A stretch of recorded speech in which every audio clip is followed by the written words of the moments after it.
Welcome back to the party, everybody. I am your host, Lutch, aka TheIndianJesus, here to resurrect the second coming of common sense. Everybody hit that like and subscribe. You know I would do it for you, and let's party. I don't know where the Overlord is. There we go. We got my co-host and the Overlord. Shout out to the Verticals. That is our co-host, Morty. Welcome to the party. We got equality and deference because vagina over on Rumble already. Welcome. Said it, liked, and shared even before the start. Thank you so very, very much. You guys know how much that stuff really does help. It is free, it is easy, and it really does help. It doesn't even matter if you think anybody's going to click on the link. It just matters that you tell the platform you want more people to see it. Welcome, everybody. We also got Liberty Plus TV. Welcome. And the Rage Page. Welcome. Guys, we are going to have fun tonight. Was it last night? Last night was the Dave Smith and Liquid Zulu debate on the non-aggression principle. And I already wanted to cover it. We were going to cover it either way. But the fact that it played out, and I didn't watch everything, but you know, I like to make sure we got something good. I already expected it to be good, but I see so many similarities between the debate that I had with Made by Jim Bob, where he is very philosophically and theoretically sound, but he doesn't really engage in the reality of what his ideas say. And I think this is the same kind of thing here, where Liquid Zulu is probably better on the technical facts of what is libertarian theory and this and that all that stuff. But in the clip I saw, he basically gave away the entire debate. So let's dive right in. As always, guys, if you cannot hear me, or if you can't hear me or the video, please do let me know. They're doing 10-minute openings and then open debate. And again, they are debating the non-aggression principle. Zulu, if you want to go ahead and get us started with your opening statement, defending, again, the resolution that libertarians bite the bullet and add restrictions on public property and to never violate the non-aggression principle. Yeah, for sure. Hopefully. So essentially, it's just that if you're a libertarian, you have to always follow the non-aggression principle, full stop. Otherwise, you're not a libertarian. I don't lag out too much. I did close everything possible down, so hopefully not too bad. So this is a compound resolution. It has two parts. First, that it is correct to bite the bullet and support zero restrictions on public property. And second, that libertarians ought to insist that it is always wrong to violate the N.A.P. First, biting the bullet is a question both of competent debate strategy and intellectual integrity. I will prove that the bullet biter is correct on both fronts. As far as debate strategy is concerned, it is simply not possible to win a debate on any resolution against sufficiently competent opposition if one is not willing to bite any bullets. For every possible position one may come to in philosophy, there must exist reductio ad absurdum against said position. There will always be certain edge cases for any thesis. For there not to be any such edge cases means that there is no edge, meaning that the thesis is fuzzy and ill-defined. When you ask absurd questions, you get absurd answers. If I were to ask a mathematics student how many apples Mary sold at the end of the year, if she sells double the apples each day, and on the first day she sold 1 apple, they would tell me that she sold more than 1.5 times 10 to the 110 apples. That is orders of magnitude more than the total number of atoms in the observable universe. It is not valid for me to counter this by saying how absurd mathematics is, because there's no way for a woman to sell that many apples. Ask absurd questions, and you get absurd answers, in ethics or anywhere else. Take the Christian ethic of thou shalt not steal. Taken literally, this means that the literal God of all of existence tells you that you should not steal a penny to stop the Martians from blowing up the Earth. The Christians certainly can't hold that God might have made a mistake when he gave that commandment, so the reductio stands against any internally consistent Christian ethicist. The choice is either to abandon the original principle entirely, or bite the bullet and stick to it. This is why it is simply bad debate strategy to refuse to bite bullets. As we've all seen previously, in his debate with Andrew Wilson, Dave spent hours conceding every obvious libertarian position to statist arguments, up to the point that he refused to even bite the bullet on conscription being inherently immoral.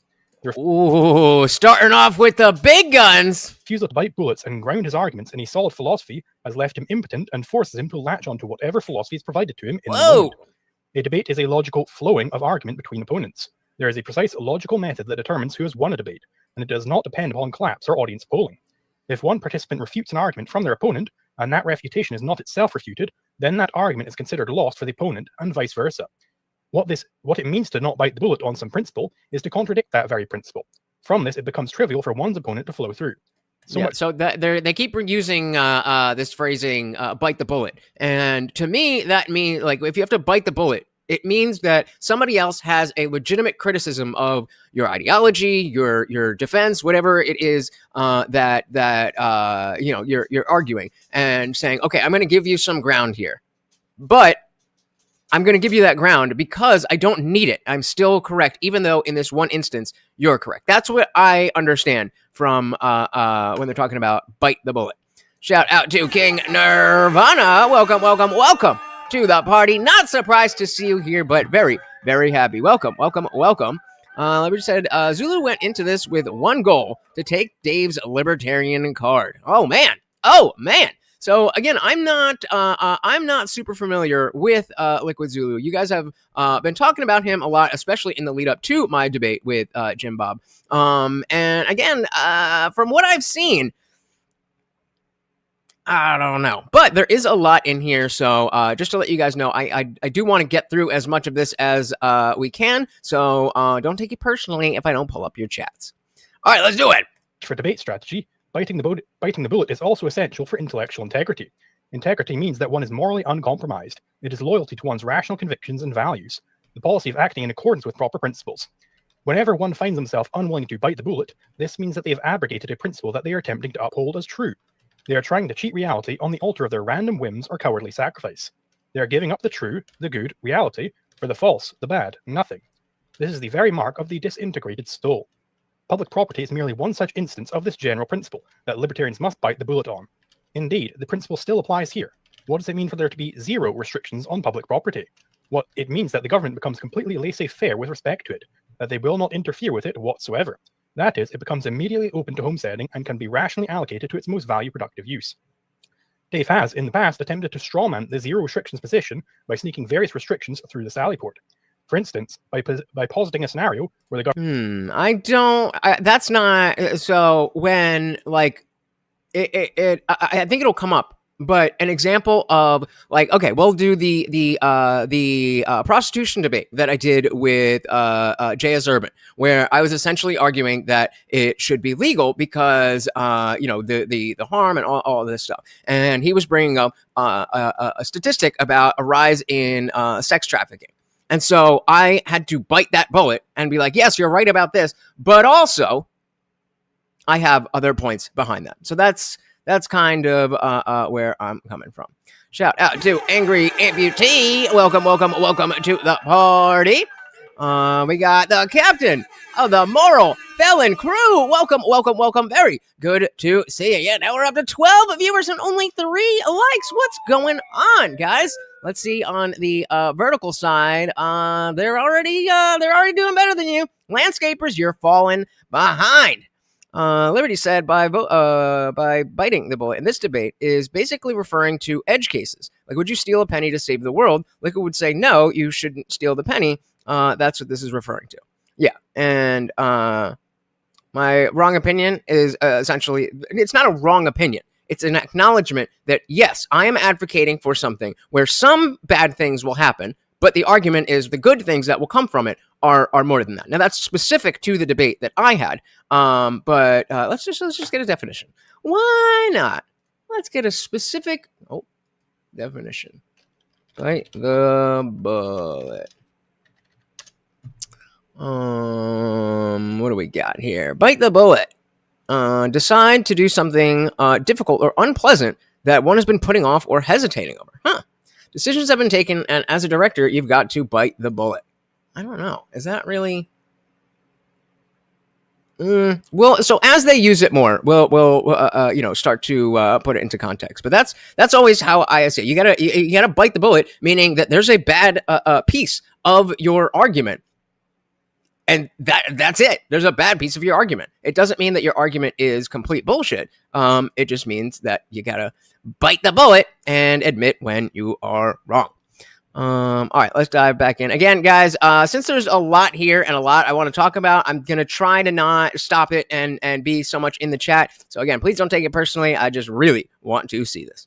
Shout out to Brandon Mize in the building. Welcome. Biting the bullet is typically used as another way of saying reductio absurdum. Yeah, they're going to understand that one any better. But welcome to the party. Let's do this. Making various restrictions through the Sally Port. For instance, by positing a scenario where the government is still forcing people onto public property, preventing them from leaving, and in general maintaining the commons. Take a prison. Imagine if I were to say that the warden and the guards implemented a policy of zero restrictions imposed upon the prisoners with respect to the prison or any other public property. This would directly imply that the prisoners could simply walk out of the front door and nobody would stop them. Preventing people from leaving is a restriction also. But when it comes to reductions around this same policy implemented in all public schools, Dave holds on to the premise that people are still being forced to go and stay there. This is still a restriction. Imagine what it truly means for this policy to be applied to all public property. The state could have no permanent basis of operation, no courthouses, no White Houses, no military bases. In fact, no state-owned guns or cars. These are also public property of the polis. They are public servants, after all. If this policy were followed tomorrow, the state would be immediately reduced. I need a new mouse. I don't know what's going on with that pause button, but what is with this? Get a new camera, bro. Get a new camera. What is this?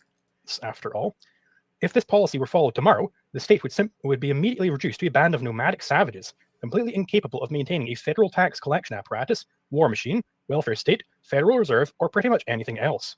They would be instantly turned into the random thief who waylays one on the side of the road in some Lysander Spooner hypothetical, a much preferable alternative to the current situation. I will bite that bullet 10 times out of 10. We absolutely should support the scenario of zero restrictions on public property. We are all faced with a choice when presented with such reductions ad absurdum. Either we find some way to deal with these problems within the objective framework of the N.A.P, or we abandon the N.A.P, throw up our hands, and claim that the principle is useless. I wonder what the philosophical term is for that latter option. Pragmatism, perhaps? This is the option that Dave has taken on this front. Instead of trying to work out N.A.P-compliant solutions to the problems he sees with public property, he reaches towards government solutions to what is decidedly a government problem.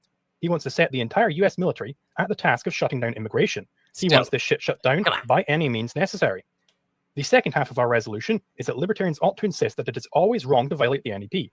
And what it means to be a libertarian, I quote Dave Smith. Libertarianism is the belief in self-ownership, private property rights, and the non-aggression principle. That is the best philosophically sound definition of it, which isn't circular. So, libertarianism must include a belief in the non-aggression principle. Thus, if they're to be intellectually honest, they must insist that it is always wrong to violate that principle. This is what it means for something to be a principle in the first place. As Binswanger states it, a principle identifies an action that is required by the facts at hand. To violate a principle is to act as if what is required were not required, a contradiction. The oft-heard excuse, just this once, means it's safe to accept just this one contradiction. But accepting a contradiction undercuts the whole structure of one's knowledge. It forces a puzzle piece into a space it does not fit, spoiling the... So this is similar to, when we talk about, the left, the no principles, just positions. And this is taking that to the extreme and saying that if you have exceptions, then you may as well not have principles at all. Overall picture and leaving no place to put the right piece.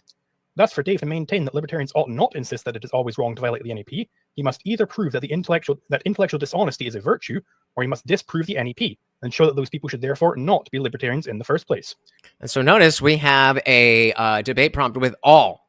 So all libertarians must do this. So all he has to do is show one libertarian that would be considered a libertarian that doesn't fall. That one example. That's why, it's hard to debate these always or none or never, any of those things.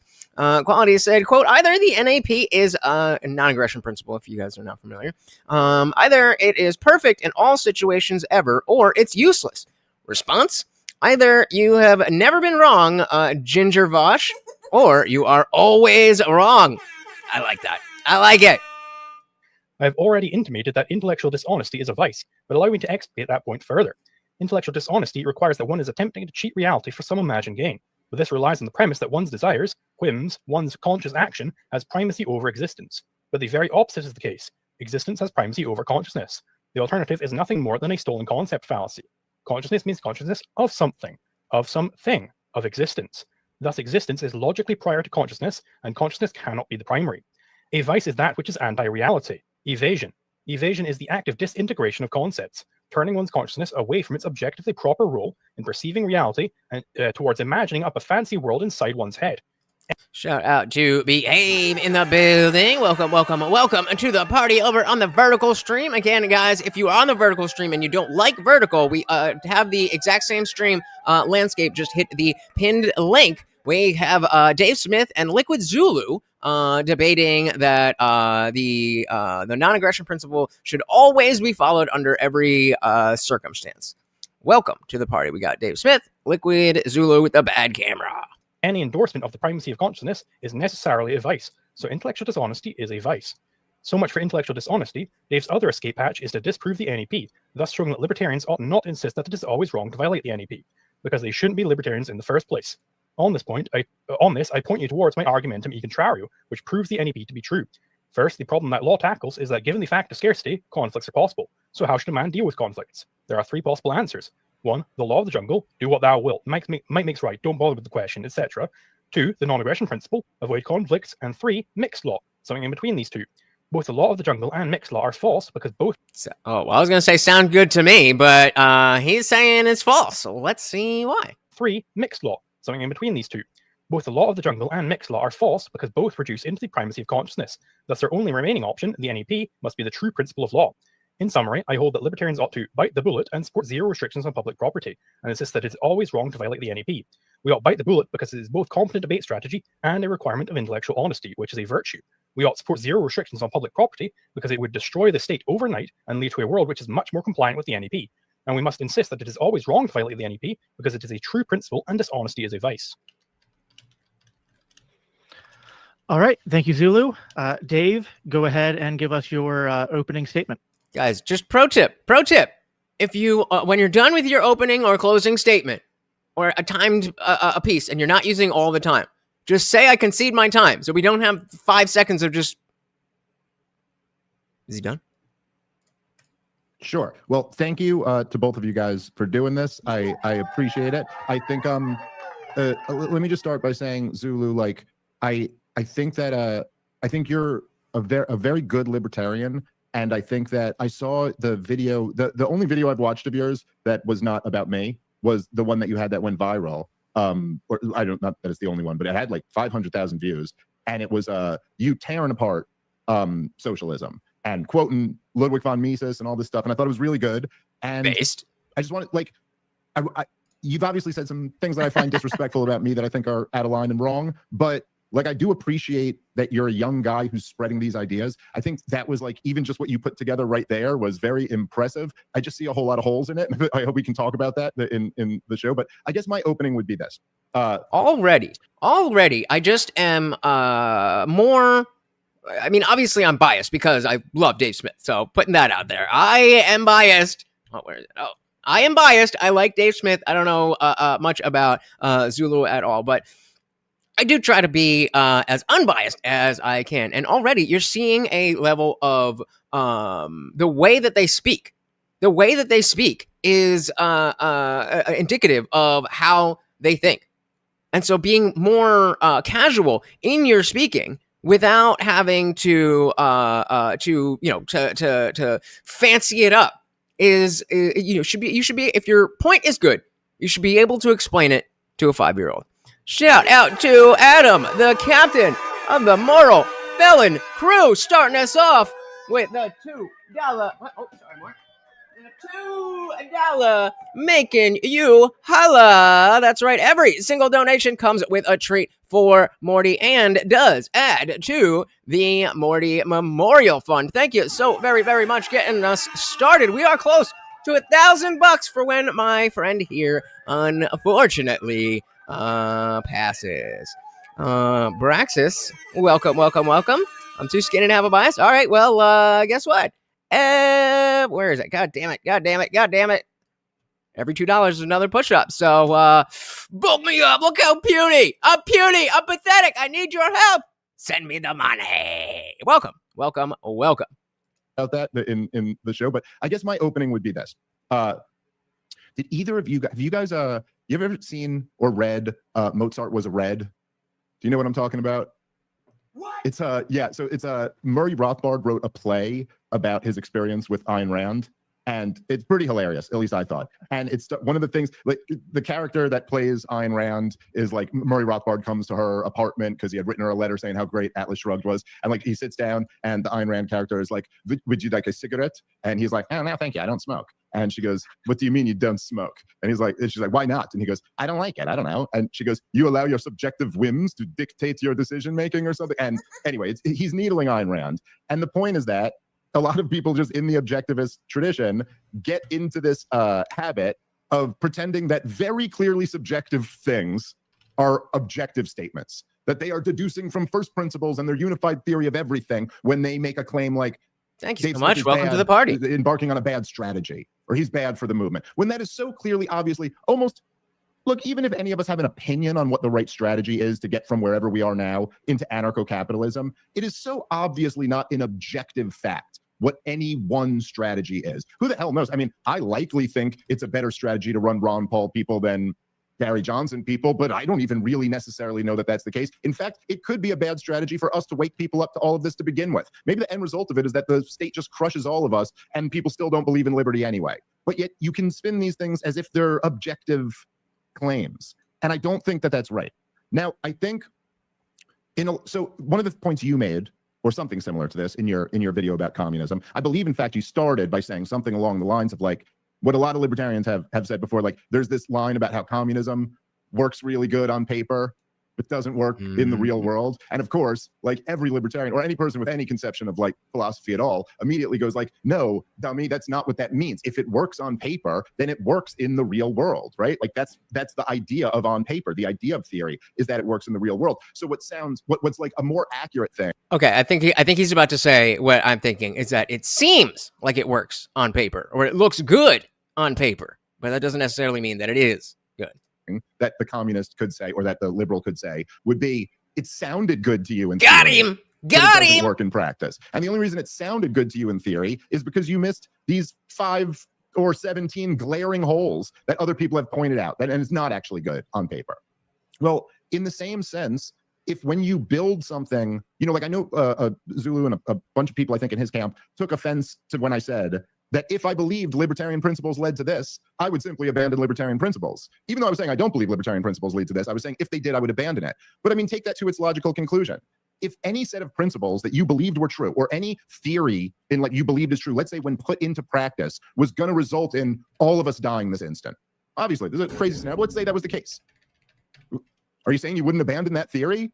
Well, the point is that there is a truth to what the fruit of something bears.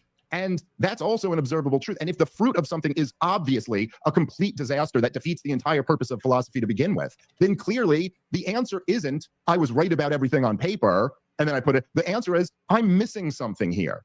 And likewise, I would say that I think like 99.99999% of all human beings would just understand on some basic level that if this whole debate's about biting the bullets, and of course you're not actually biting any of those bullets exactly in that opening at least, but if you're really saying the shit I've heard you say, or as I've seen people say that you say, if you're saying essentially that you wouldn't steal a penny to save your mother's life, that there's no human being in your life who you would say like that type of religious devotion to the non-aggression principle, which is what you're talking about there. Dare we say dogmatic adherence? You know, dogma will destroy your brain.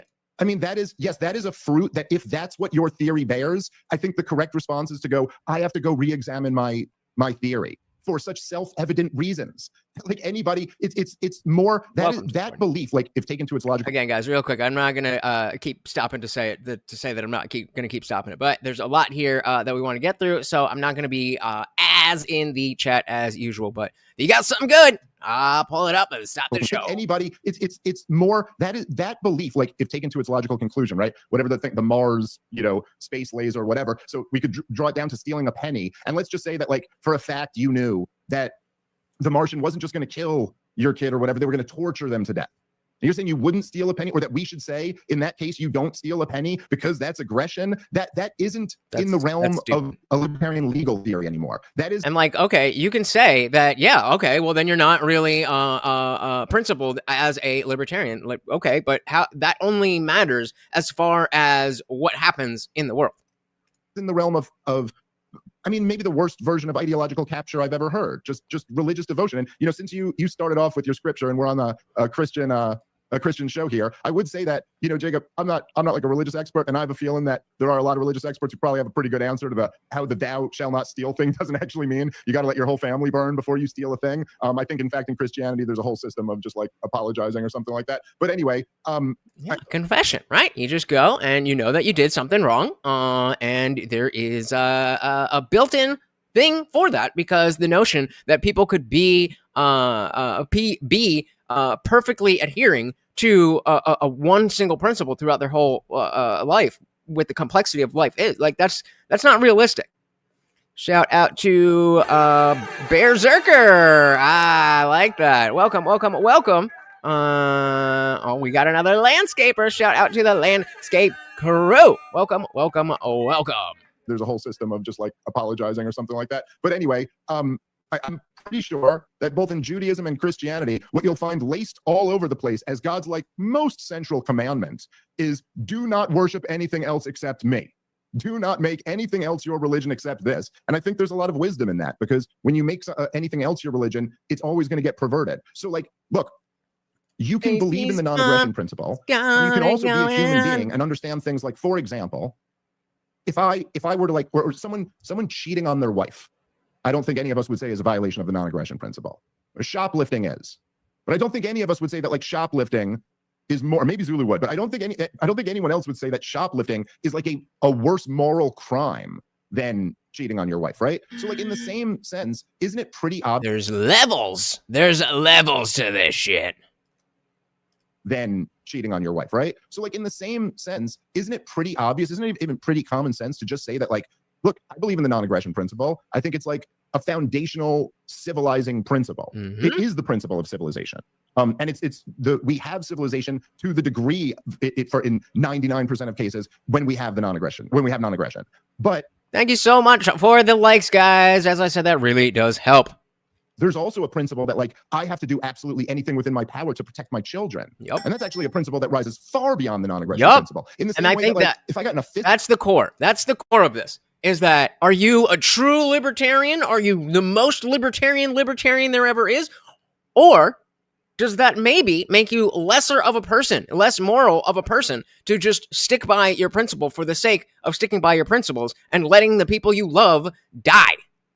Fight at a bar. It's not the same thing as me like abandoning my wife and kids. Like it's a much more powerful moral principle, because the world is complicated, man. And actually, like Ayn Rand did not figure it all out, and she was a genius. But like the worst part of her was insisting that you have to accept her entire unified.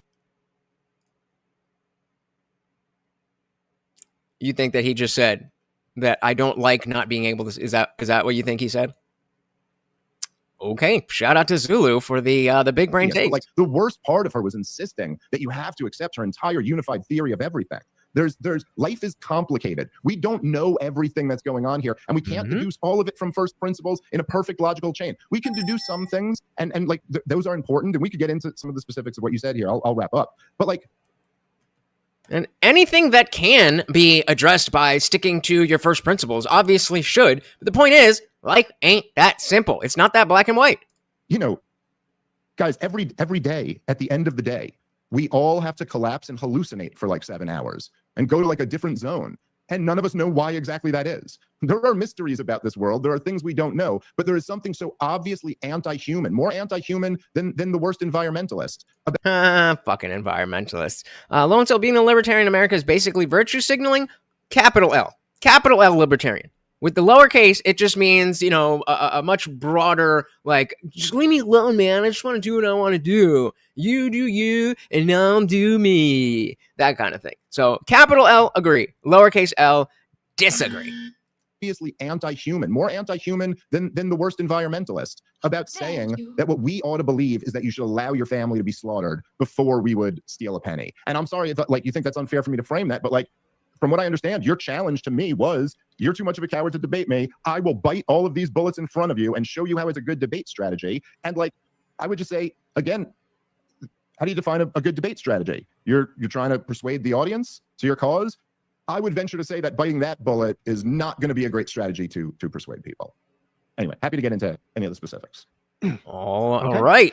So now we're going to move into the open kind of dialogue back and forth. I'm going to try to be as quiet as I can be. I'll interject if I feel like maybe I can ask a question that moves what they're talking about along, or if I feel like one person's dominating too much, or if there's just too much crosstalk. But Zulu, maybe do you want to start us off by, do you have like a question or rebuttal or just something you want to raise to Dave, and then we'll just kind of go from there. Sure. So it seems like you're making this claim that there are these extra theoretical factors that come in. Wait, yeah, okay, hold on, because they are gonna get into this. Liberty said we all realize it's illegal to steal a penny to save the world, right? Yeah. What don't you get? It's worse to let the world be exploded than it is to steal a penny, even though it is illegal. Shout out to HR Death Poet. Welcome to the party. What do you mean Gen X Live? This whole thing is Gen X. All of you guys are Gen X. All of them are Gen X. I don't know what you're talking about. Welcome to the party. Making this claim that there are these extra theoretical factors that come in and kind of overrule the libertarian property theory in some sort of some cases, like, oh, this is a principle of protecting my family that rises above the N.A.P, or this principle over here rises above the N.A.P. So do you Yes. like what is the standard for discovering those extra theoretical factors? Aha. Well- and so here we get into specifically why I saw myself in this debate with Jim Bob, because he's saying, oh, you don't have a standard for this. Okay, I can't tell you where the standard is to say, okay, we should follow the non-aggression principle, but if there's something that goes beyond here, like we talked about the loved ones or saving the world, then it is okay, because the principle that you hold is not, I must stick to the non-aggression principle. It's the other way around. You want, the world that you want, thus you stick to the non-aggression principle. And when that doesn't fit, like you can save the world if you steal a penny, then it is better morally to do an illegal act. Standard for discovering. I mean, this is as basic as the whole, like, is it immoral to steal bread for your starving family? Like, that is day one shit. What do you mean? Over here, it rises above the N.A.P. So do you like what is the standard for discovering those extra theoretical factors? Well, it's fun, even in the question there, it's like, look, there's just some, like, in general in life, right? There are some things that are quantifiable, like me and you are like a certain distance from each other right now, and there is a correct answer to that. And there are some things that are not, like measure how much Jacob loves his kids. Like, I don't know. It's not. So I don't know that I'm and because you can't measure how much, I'm assuming the moderator's name is Jacob, just because you cannot measure how much someone loves their kids does not mean that they don't love their kids.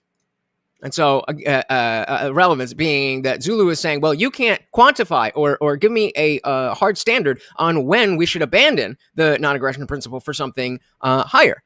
And he's biting the bullet and saying, yes, you are right. But that doesn't change the fact that sometimes it is better to go against the non-aggression principle. Usually not, but circumstances exist. Much Jacob loves his kids. Like, I don't know. It's not. So I don't know that I'm proposing that. I'm not sitting here and saying, hey, I am the newest philosopher who is making a major addition to libertarianism here. And right. In the same way, when I was debating Jim Bob, I wasn't saying, guys, I have all of the answers on secular morality. I was just making a different argument. And just because I don't have a standard doesn't mean that it doesn't exist. I have an objective standard over whether these things, like where it can be override. I'm actually much more consistent with the libertarian literature that's been around for a while. There's a whole other element to libertarianism that isn't just the theoretical deductions, which is the enforcement idea. And a lot of libertarian theorists have written about this.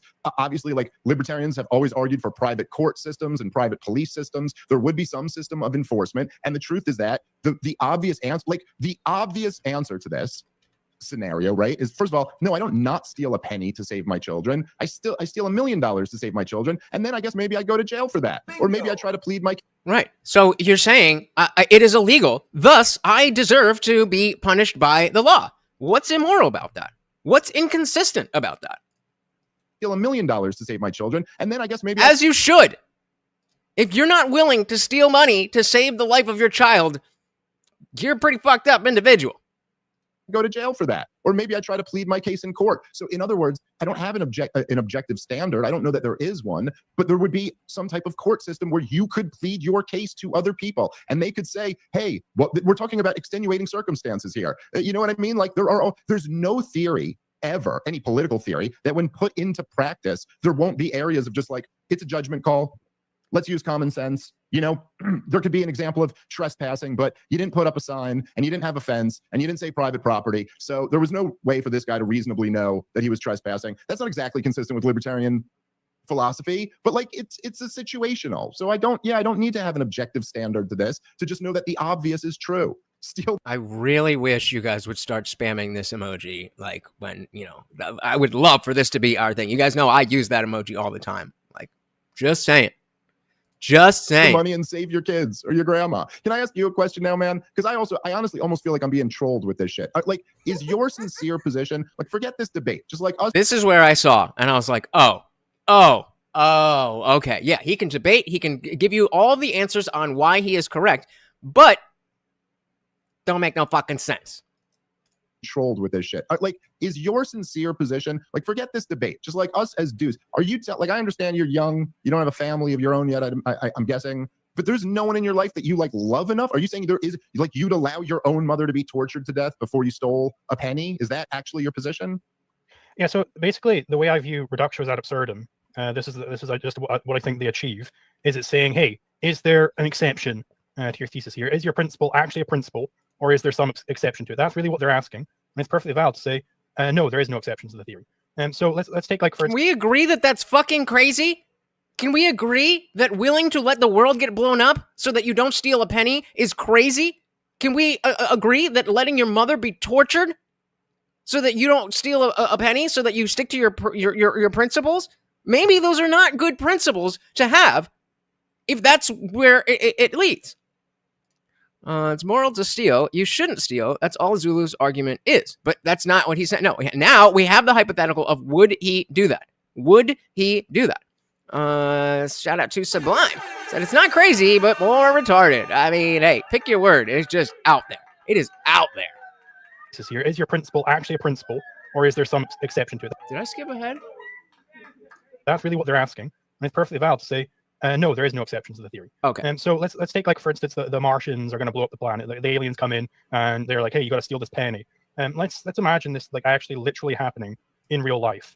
Okay, well, so then there's this massive interstellar fleet. Must be like a hyper advanced alien race to even have that fleet in the first place. It would probably cost way more resources than have ever been obtained by humanity in the history of humanity to send them here. And their demand is they come up to me and they say, hey. Wow. Equality said any system devoid of common sense should be abandoned. And I went to, just copy and paste that into our chat so we could see. And YouTube rejected your comment. What? To send them here. But and agree. Their demand is they come up to me and they say, hey, go steal a penny. So, okay, well, let's imagine that literally happening. First of all, clearly these are highly irrational beings. So the question I would have is, well, how did they even get any of this stuff in the first place? Because you can't get that if you're irrational. How would you feel if you didn't eat yesterday, Zulu? No. So maybe they had this stuff and then they ethically regress or something. Okay. But then if they are this irrational, this heavily irrational, well, then actually I have no way to know that they're going to stick to their word at all. It might as well be, hey, the Martians come. That's not the hypothetical. The hypothetical is your mom will be tortured unless you steal 1 penny. Those are the parameters.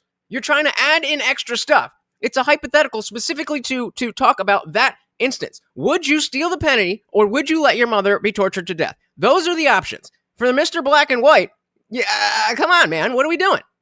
And again, saying, yes, I would do that, but it's okay that I would do that because of XYZ. Again, that, to me, is biting the bullet.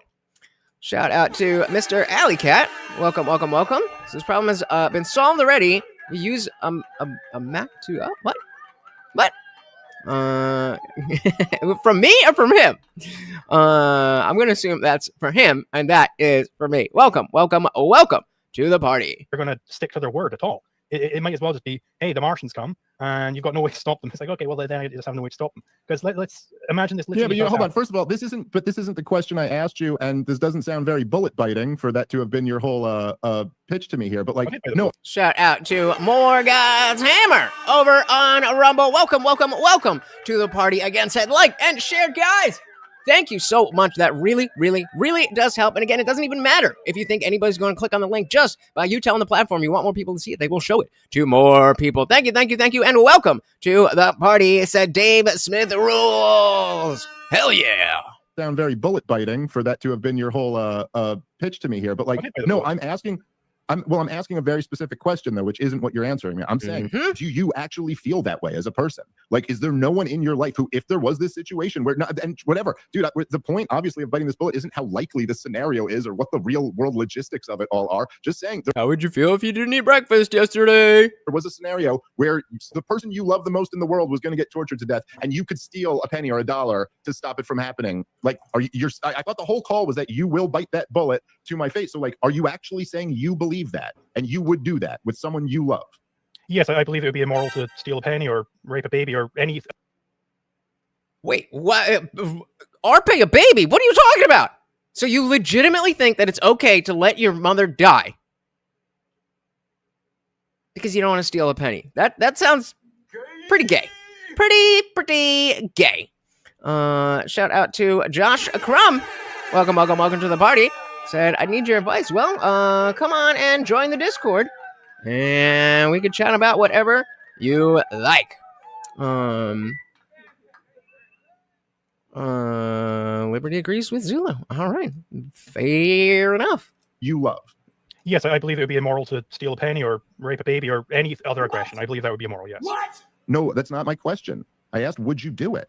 I'm asking, my question is so clear. Would you? I don't think you should do that.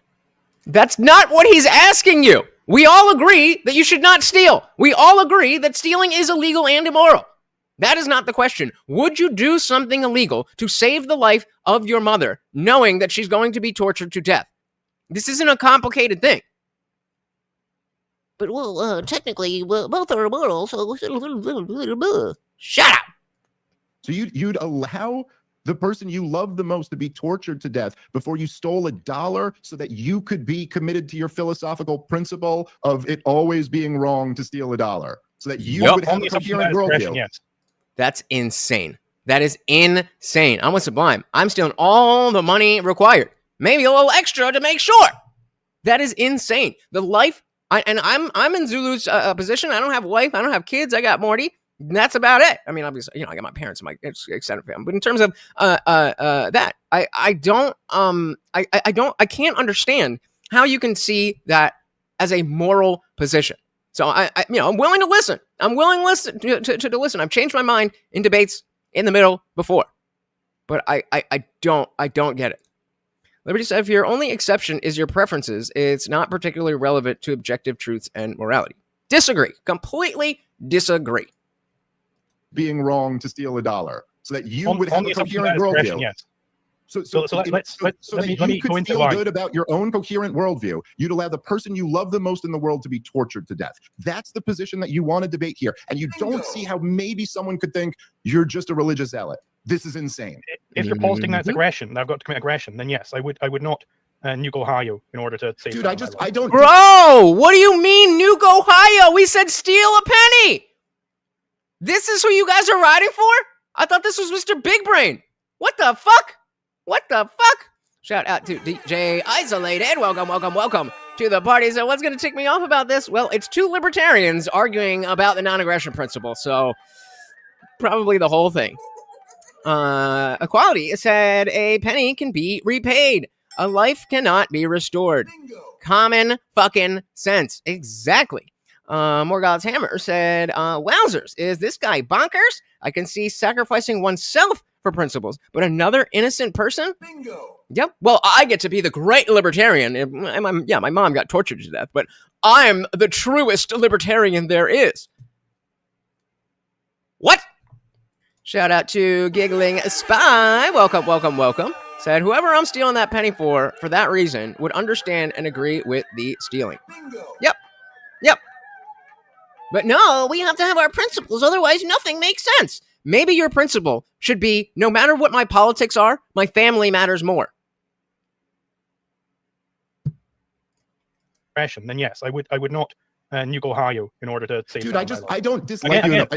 Despite the shit you've said about me, I don't dislike you enough to believe that you're telling the truth, dude. Like, I just don't want to believe that, because it is, dude, there is just something so fascinating to me, man, about, and this is, I know it hurt all of you guys' feelings, and maybe fairly so. Like, maybe I was wrong. Look, I really do genuinely want to try to be as good faith and charitable in this debate as I can. I'm not here to try to fucking destroy you or anything like that. Dude, I think, honestly, my feeling with this shit, didn't try to. Remember, we were talking about harm, right? The intent was not to harm, but the intent is based on outcome.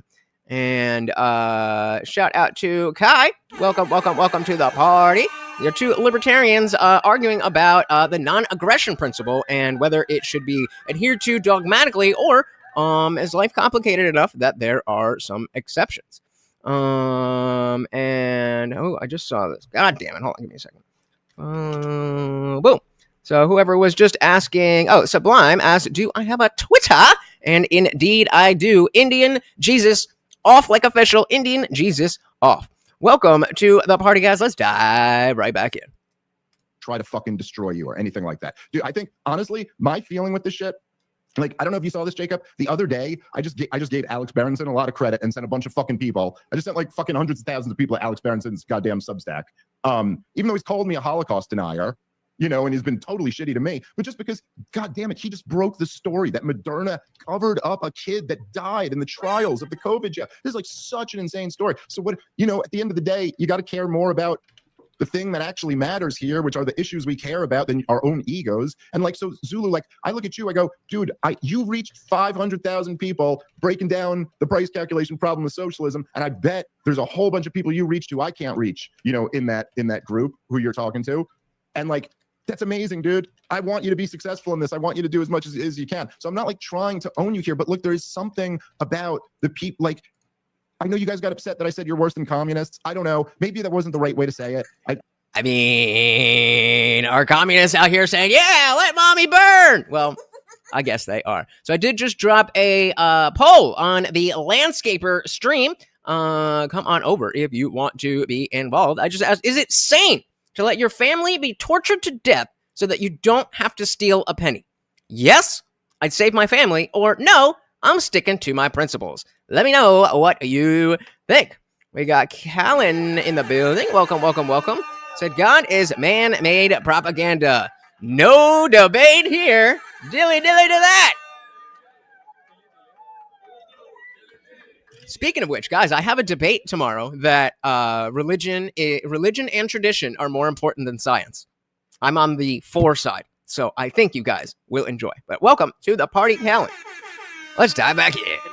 I know you guys got upset that I said you're worse than communists. I don't know. Maybe that wasn't the right way to say it. I've been thrust into this position where I'm the libertarian who's on all these big shows. I don't know if I always do a perfect job representing us. I try my best. I think I do pretty. But this is the point of a hypothetical, is to get rid of all the complexities and just get down to the principle itself. So we know when we make up a hypothetical, the parameters are in the hypothetical. So there's no other context to this hypothetical. If it were to happen in real life, then yes, but that's why we're using a hypothetical. I don't know if I always do a perfect job representing us. I try my best. I think I do pretty good. But can you understand the worse than communism thing? The point I'm making here as you say this right now, and it really is, this is why I said it's anti-human, like an environmentalist. Don't you just understand that that is the core of humanity, just the decency in every single person, the natural instinct that you're going against here. You can never claim that this is part of the natural order in any meaningful sense. Yeah, and let's not misunderstand that, yes, Dave is making an emotivist, subjective argument. That doesn't mean it's wrong. This is the idea. We are all so hardwired on the deepest level to know that we would die for the people that we love, that we would protect them. That's the best of civilization. It's the best of masculinity. The idea that we're supposed to accept that. Okay, so if they say, no, it's not okay that you stole to save my life, then you would let your mother die. That's crazy, bro. That's insane. masculinity. Like it might be philosophically consistent. Good job. You're philosophically consistent, but you let your mother die. What are we talking about? Protect them. That's the best of civilization. It's the best of masculinity. Like the idea that we're supposed to accept that because you want to stay consistent in your worldview, you allow the people closest to you to meet their demise in the worst, most grueling way. Specifically because you're positing it has to be aggression for the reduction, right? That's what I'm saying. So yeah. Again, because that's the whole point. If we're saying, well, you can fix this without aggression, then that's not part of that has nothing to do with the debate. Obviously, we're saying there's a non-aggression principle.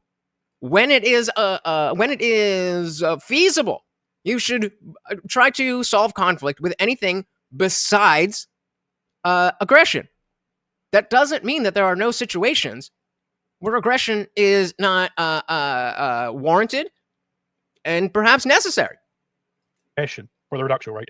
That's what I'm saying. So again. But hold on. Let's have Zulu respond. Sure. Because you posit it has to be aggression. So you're positing it has to be aggression, and then you're saying, okay, well, I guess the N.A.P fails here. But let's say it's a bank teller. Okay, then Deathbot. Switch it out for instead of family. Switch it out. No. Switch it out for Morty. Would you let? Is it sane to let Morty, this poor old dog? Is it sane to let him be tortured to death so that you can stick to your principles and not steal 1 penny?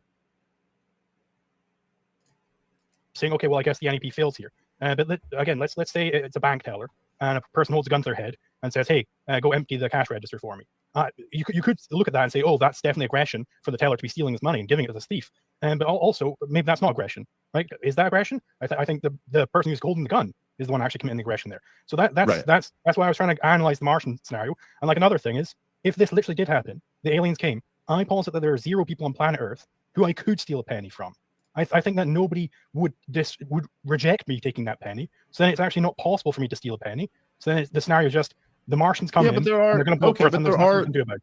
Yeah, so but now you're not fighting bullets. But now you're not fighting bullets. You're just copping out. Like, okay, so I could come out with another scenario where, like, I don't know. Yeah, like your kids. But again, you keep coming back to this. I have already bit this bullet that we don't know where the line actually is. We are just saying there is a line where the non-aggression principle will not solve this issue. You are by saying that, you are saying that because you can't say that there's no exception exists. That is not how logic works. Quality said, but it's not philosophically sound because philosophy is meant to serve mankind, to help us grow in wisdom and understanding, to then say, I will so rigidly apply the principle and sacrifice innocence. Yeah, I agree. It's just philosophy for the sake of philosophy. No, I think when I say philosophically sound, I just mean the principle says this, so I'm going to do this. Good for you, bro. Your family's dead. Could come out with another scenario where, like, I don't know, yeah, like your kid's gonna die of starvation, and there's a house with food inside of it that is unattended. You can break in and steal it. Okay, so like, I don't know, like, forget like a very real world situation. He keeps trying to get around. Well, technically, in that situation, no. Okay, so you give me a situation where there's 2 options with your family being tortured to death and something that is immoral. That is a low-stakes immoral thing that you would not do, and you would let your family die. How? Okay, maybe that standard we will discover right now. How much money? Everybody's got a number. And steal it. Okay, so like, I don't know, like, forget like a very real world situation that could theoretically happen. I mean, I just, whatever it is. I mean, I guess to some degree you bit the bullet saying it before, but. Forget all this other stuff. We're not having a conversation about like how it actually would go down when the Martians are coming. It's just the point that, like, obviously the reason you use these reducto absurdums and the reason you go into these areas is because, look, you can say, I understand the desire that you guys, I kind of was more like this in my. Exactly, equality, philosophical masturbation. That's exactly what it is.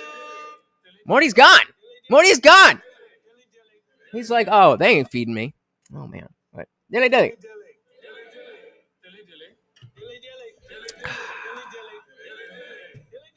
can say I understand the desire that you guys I kind of was more like this in my 20s too. Like there is something like there's something about libertarian ideas that are so beautiful, and there's something that's so intoxicating about having like this irrefutable, totally complete, unified theory of everything. And so you're basically going like, look, if I concede this, then I don't have this principle 100%, and then your whole unified thing isn't there. But like the point is that and this is the same thing that whether you want to talk about leftists or any other dogma, that people have to stick with the inconsistencies and do the mental gymnastics, because it's so central to the core of who they are, that if that becomes wrong, they are no longer the person they thought they were. Shout out to Josiah. Welcome to the party. Hey, shout out to Equality and Deference with the $2 Rumble rant. Yeah, that's for you, Bubba. Come on up here. Come. No? All right.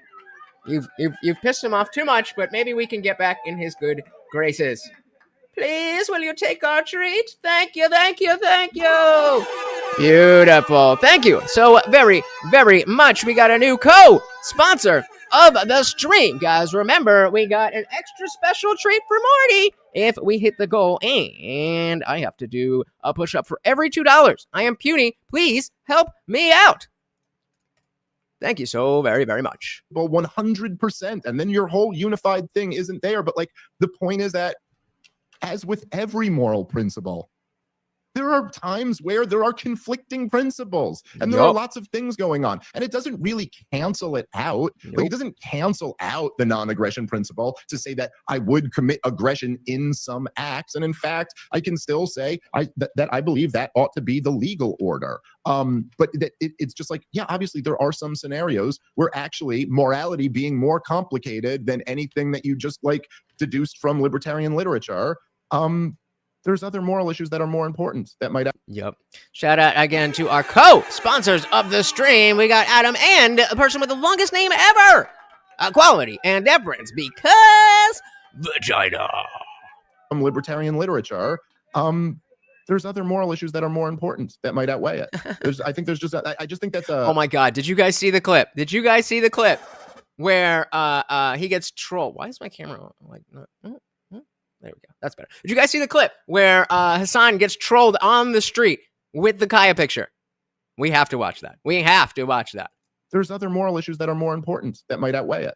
I just think it's an immature thing to deny. Let me ask a clarifying question here to Zulu, see if we can dig into this more. Zulu, can you understand why a father would value this, I think, their child's life more than? All right, hold on. We're gonna back that up. We're gonna get the question here, but first, we must oh God damn it, we must do a side quest.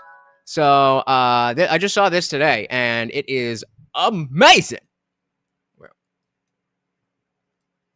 This, I think, might be the clip of the year. I think this could be it. Yeah, I don't have my. He's walking on the street. Oh, team photo here. Yeah. Right? Got him with the Kaya picture. Oh my God! Can we just team photo here? Yeah. Right? Yoink. Free Kaya. Yes. Jesus, I'll tell you what, the power of social media. Nuts. Yeah. I'm a bit blown away that people are coming out to say hello to you. Yeah. Well, it's great. Like it's dead. He doesn't know. He doesn't know. He thinks it's a good thing. Oh my God! And he just pulls it out too. Here. Yeah. Right? Cooked. Free Kaya. Jesus, I'll tell you what, the power of shout out to Kaya. Oh my goodness. Oh, look what we got here. Adam said there can be only one. So that makes you the new sponsor of the stream. Thank you so very, very much, guys. That is 3 out of 15 super chats of any amount to hit the goal. Oh, well, there we go. Thank you. So very, very much. See, why is this like that? Where should be like that? There we go. That looks better. That looks better. All right. Thank you, sir. And of course, new sponsor of the stream. Zulu, see if we can dig into this more. Zulu, can you understand why a father would value their child's life more than a penny or a dollar, or heck, even $1 million? Right? Like, can you understand? I understand why they think that. Like, I'm not retarded, right? I understand why they think that. I'm saying that the proper way to deal with this isn't to go, oh, I guess principles are useless. It's to go in and analyze. Nobody said that. Figure out straw man solution here. That's the point. Sure. And the thing is, if you get to the situation where you're like stealing, can I get us timestamp when Dave said anything along the lines of principles don't matter? What? That's the point. Sure. And the thing is, if you get to the situation where you're like stealing food in order to feed your children, I posit that this is like a ethical cold open. It's like, how did we get here? Well, you get there, you get into that. Bro, just answer the fucking question. It doesn't matter how we got here. It doesn't matter how we got here. We are here. What do you do? That is the question. It's not complicated. Ethical cold open. It's like, how did we get here? Well, you get there, you get into that sort of deep poverty by not following principles. Indeed, you said it earlier that the world is complicated. Yes, it is complicated. And the way you deal with that complexity is to act on principle. And you don't end up in situations where you're just this bumbling moron who's now I've got to be a parasite on society. I've got to steal all this food in order to feed my children. You don't get there. I mean, again, this is what I'm saying. You state things that are like generally kind of true as if you're saying an objective fact. It's not an objective fact that the people who are impoverished are there because they weren't living by principles. Yeah, generally speaking, living by principles gives you a better shot at succeeding in life, but also there's just outside acts that happen to people. I mean, what libertarian doesn't know that? How many people have been living reasonably decent lives and have just been crushed by the state? So like, no, it's not true. Lot. It's like, again, you're biting these absurd bullets and trying to rationalize backward from that to keep your theory together. But fundamentally, don't we see how backward? What's most important to Zulu is being right. That's it. Come on. Word that is. And by the way, I think you're flirting with a bit of a straw man here. I'm not nobody. I'm certainly not. Jacob in every of our conversation has never said therefore abandon principles. That's not the point. It's therefore understand that there are complicated factors and there are areas where there are competing principles. And then also understanding how to deal with the situation we're actually in, which is always, I'm really not much into these debates these days. That's what I tend to focus on more. If there are competing principles, let's look at what that actually means. That means there's a Did I? Wait, hold on. Are we? Oh, okay. I did say hi to Josiah. I'm just checking the vertical chat. It's not always there, but always want to welcome you guys. So appreciate you being here. Prediction. If there are competing principles, let's look at what that actually means. That means there's a contradiction in your moral theory. So like, are contradictions true? Because you're saying that they're competing. This thing is it doesn't negate the N.A.P. It actually does, because now you're in mixed law. You're saying it's proper to aggress sometimes. So unless you're just going to accept that contradictions can be true. No. See, I'm not in mixed law at all. Again, you've got this completely wrong. I never said that the law should be that you're allowed to punch a dude in the face. Right. He said, despite the fact that it is illegal, I will do it because my family matters more than that stupid, silly law from the state. I'm being hyperbolic, obviously. Having laws against theft is a good idea, but in comparison to saving the life of your children or mother or person you love most, what are we talking about? Well, I gotta be the best libertarian ever. That the law should be that you're allowed to punch a dude in the face if he comes up and calls your wife a slut in front of you. I'm saying it's not immoral. And if someone comes up and says that to my wife, I'm going to punch him in his fucking face. Like, I'm saying, then if the cops are called, I kind of expect to be arrested and put in jail. You know what I mean? Like that. I'm not changing what I think the legal system ought to be. That has nothing to do with the argument at all. I'm saying the thing about it is like, if I was going to get prosecuted for stealing money to save my kid's life, like, okay, I'll go serve my time, whatever. Pizza Boy, welcome to the party. That is a great idea. I'm going to text him right now. It's not Friday, right? What day is it? Wednesday, right? Oh, it is Friday. Well, I mean, he won't be on it this week, but that is a great idea. Welcome to the party. You must have been around for a while if you know that I'm cool with Jesse on Fire. Welcome. I'm a slow boy. Can you briefly sum up each Joker's position so far? So so Zulu with the bad camera over here is saying that we must stick to our principles no matter what, and the non-aggression principle is the principle that he is unwilling to move from. And so in the poll in the chat, Dave gave the situation. So okay, are you genuinely telling me that your mother would be tortured to death unless you steal a penny? You would not do that and let your mother die because it is technically immoral to steal? And he said yes. That's about what's going on. And so the point, it seems like Dave is much more about like, okay, how do we apply the non-aggression principle as best we can to the real world?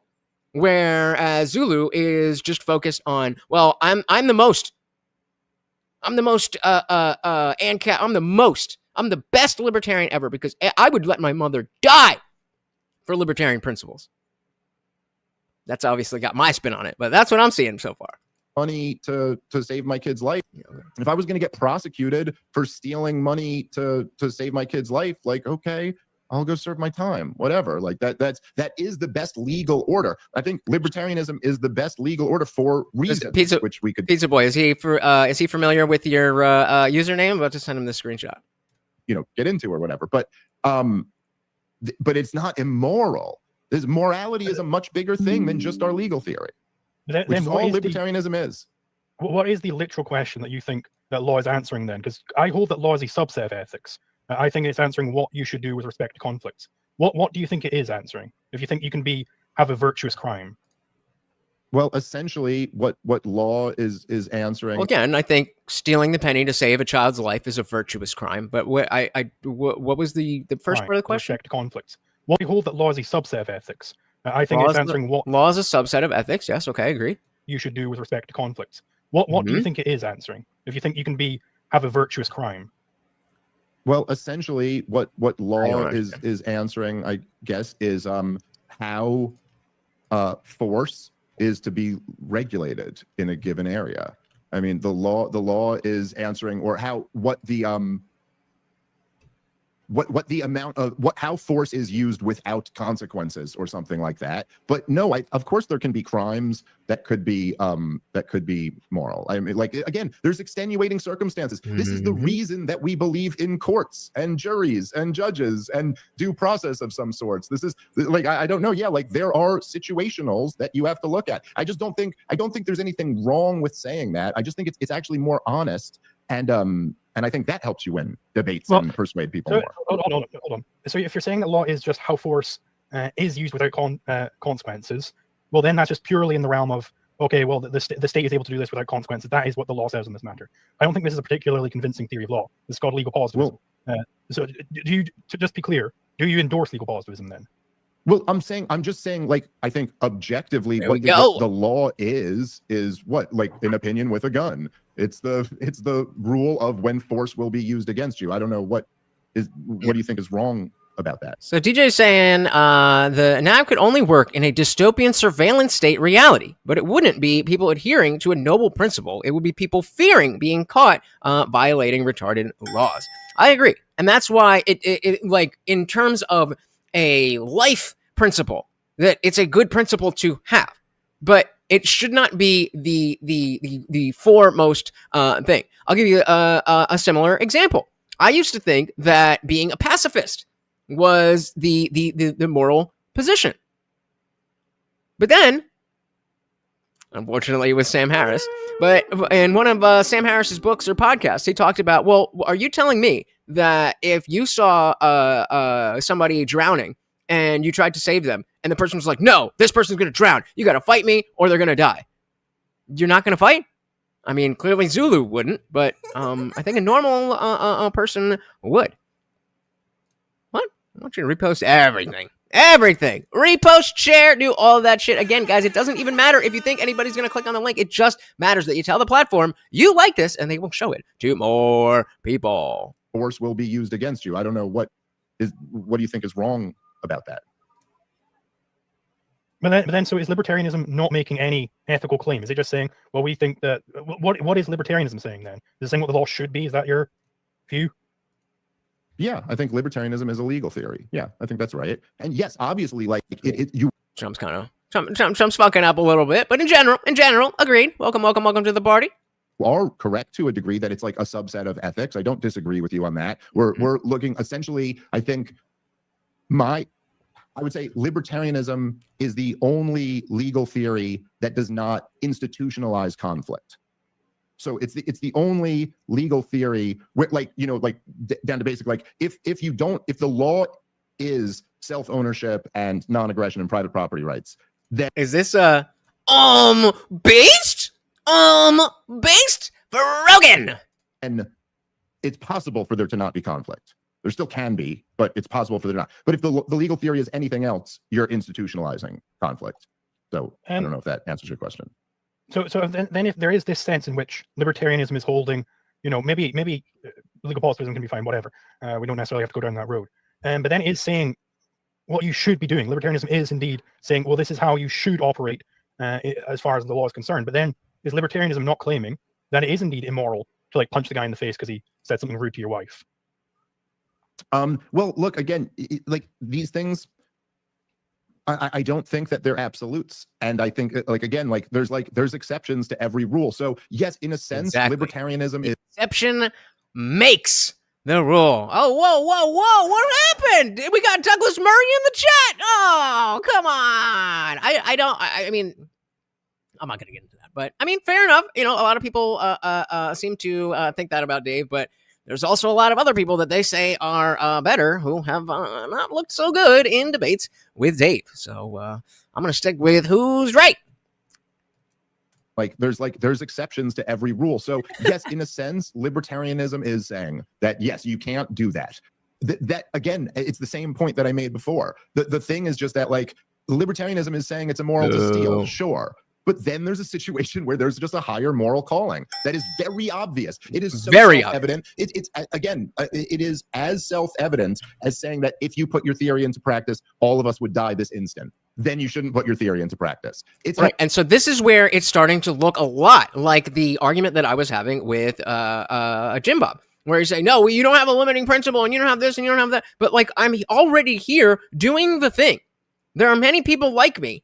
And we are trying to politically be on your side, and you're making it very difficult, which is shooting yourself in the foot. And I think Zulu is doing the same thing for himself.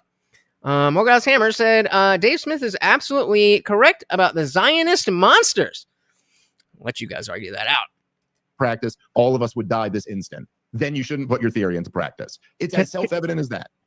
Let me ask a question here that I think will help maybe both of you understand each other better. So to Dave, you've advocated for peaceful parenting, which I think maps onto libertarianism quite well.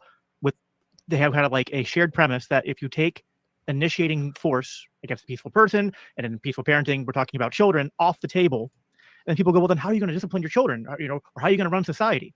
And we go, well, when you take force off the table, you kind of open up human innovation to suddenly. Yeah. When has he ever said this? When can you give me a clip or something of Dave saying he knows nothing about Palestine? Because I listened to every episode of his podcast, and he knows a lot more than I do, which isn't a high bar, but a lot of people agree, and that's why he's essentially undefeated. You take force off the table, you kind of open up human innovation to suddenly come up. All right. So Liberty's saying, I'm pretty sure Zulu would steal a penny to save the earth. But his point is to spread the consistent theory, and I've watched him change his mind on tons of things when presented with good arguments. I mean, but that's not like a deep thing. Like, would you do this? Yes or no? So are you saying he lied? Or are you saying that he doesn't realize the insanity of not being willing to save the earth because of your principle that stealing a penny is wrong? Table, you kind of open up human innovation to suddenly come up with creative ways to not only solve problems, but prevent sort of conflicts and problems from arising. I think part of what Zulu's trying to say here is that when you find yourselves in a situation where you're presented with this moral dilemma, you're sort of saying, like, you haven't taken the proper steps to prevent yourself from getting into that situation. And he's sort of, I think, saying in a sort of libertarian sense, if you have the position, no, in that position, it's still immoral, it's still wrong. Yes. Shouldn't steal the penny. Correct. You're then going to live your life in a way, according to that principle, where you're not going to put yourself in that position. Right, but that doesn't apply to a hypothetical situation that we are putting you in. Obviously, we don't want to be in a situation where we have to choose between two bad things, especially if it's about saving the world and theft. But at the end of the day, it is more immoral to not steal the penny and let the world burn versus saving the world and stealing a penny. I mean, again, what are we talking about? Shout out to Joseph. Welcome to the party. Good to see you. If in a way, according to that principle, where you're not going to put yourself in that position. Okay, so, if you've lived your life without principle and it's all your own fault, everything about the situation you're in is your own fault, and you've been a really horrible person and had no principles, right? Or even imagine like you did really, really horrible things. You know what? I'll even say you murdered people. You've killed several people, okay? And then you allow your own children to be tortured to death before you steal a penny. The worst thing you ever did in your life was allow your own children to be tortured to death. Well, dilly to that.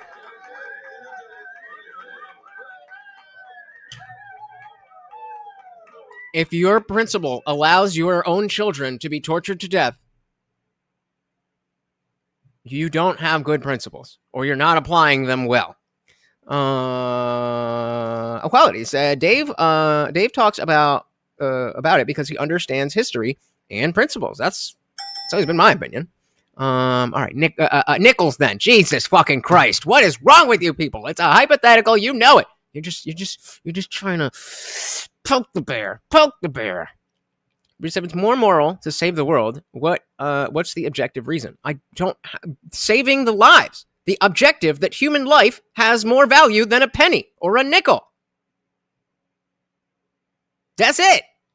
A penny. The worst thing you ever did in your life was allow your own children to be tortured to death. And if you want to go and say, well, what's the objective reason for that? And you can't name that. Therefore, there is no objective reason. That is not how logic works. Just because I don't know the answer doesn't mean that the answer does not exist.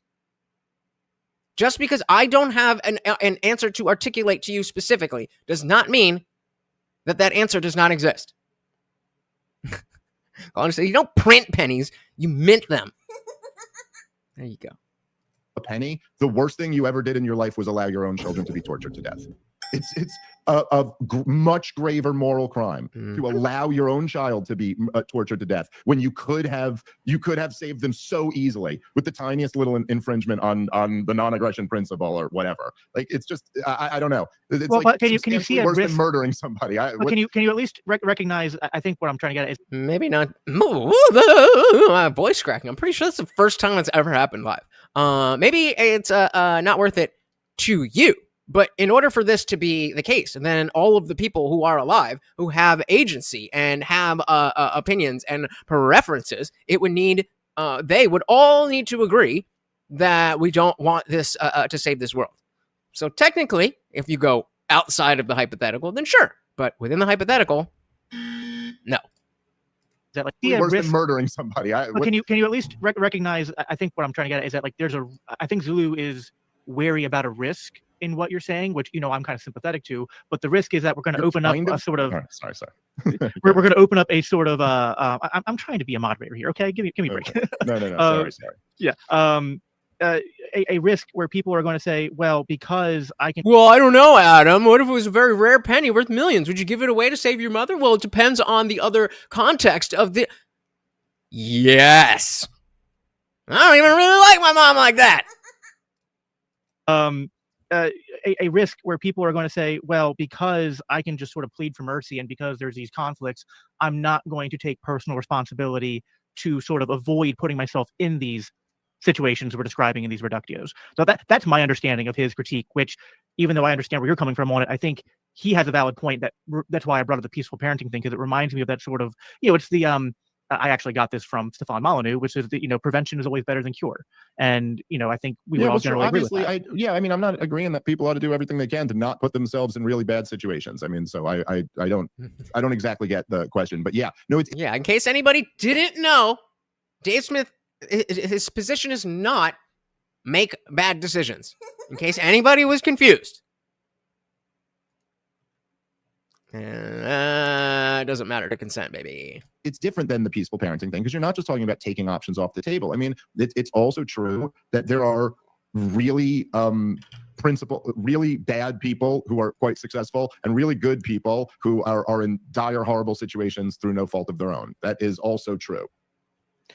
So I just want to get back at this line of questioning that I had, namely that you're posing some sort of an exception to the libertarian theory that, okay, well, now it's fine to punch this guy, and this is why we have courts and stuff. Well, I mean, then what is the standard used for, like, the judge to evaluate that? It's like, okay, yeah, this is an extenuating circumstance. Like, is this not just a clear contradiction? Like, how does the judge rule on that without just going, okay, yeah, no, there's just a contradiction. It's fine to... Again, what is going on with this camera? Just because Dave doesn't know the standard does not mean that the standard does not exist. Punch the guy, and it's not fine to punch the guy. Like, how do you evaluate that? How do you untangle that contradiction? I mean, the thing about it is, again, as I said before, I'm not presenting that I'm a philosopher who's come to some new libertarian conclusion here. I think this is already kind of handled in the libertarian literature, and I don't see that this really isn't a major problem, except for people who just have this like desire for everything to fit into an objective, unified theory of everything. This, like the Crucible. Standards already are like, sorry, did you just make me big, or did I lose you guys?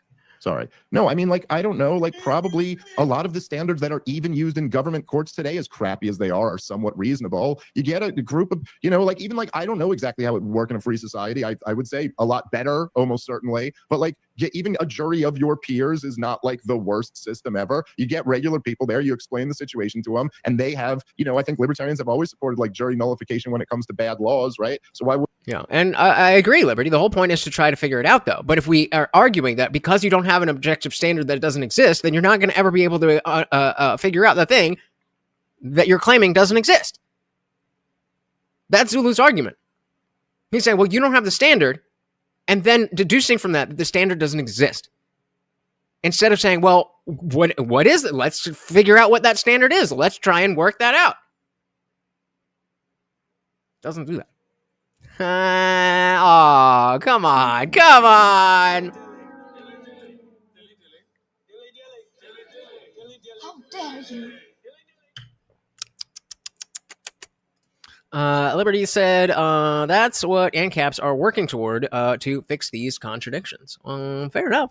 But I mean, it's gotta make sense. It's gotta make sense, and not stealing a penny and letting the world explode, or your most loved person die is not a world I want to live in. I think libertarians have always supported like jury nullification when it comes to bad laws, right? So why wouldn't we also support jury nullification for just situations where it's, I don't know, obvious? And not again, yet, but that's what he's arguing. And like, the thing is, you're asking for like an objective standard here.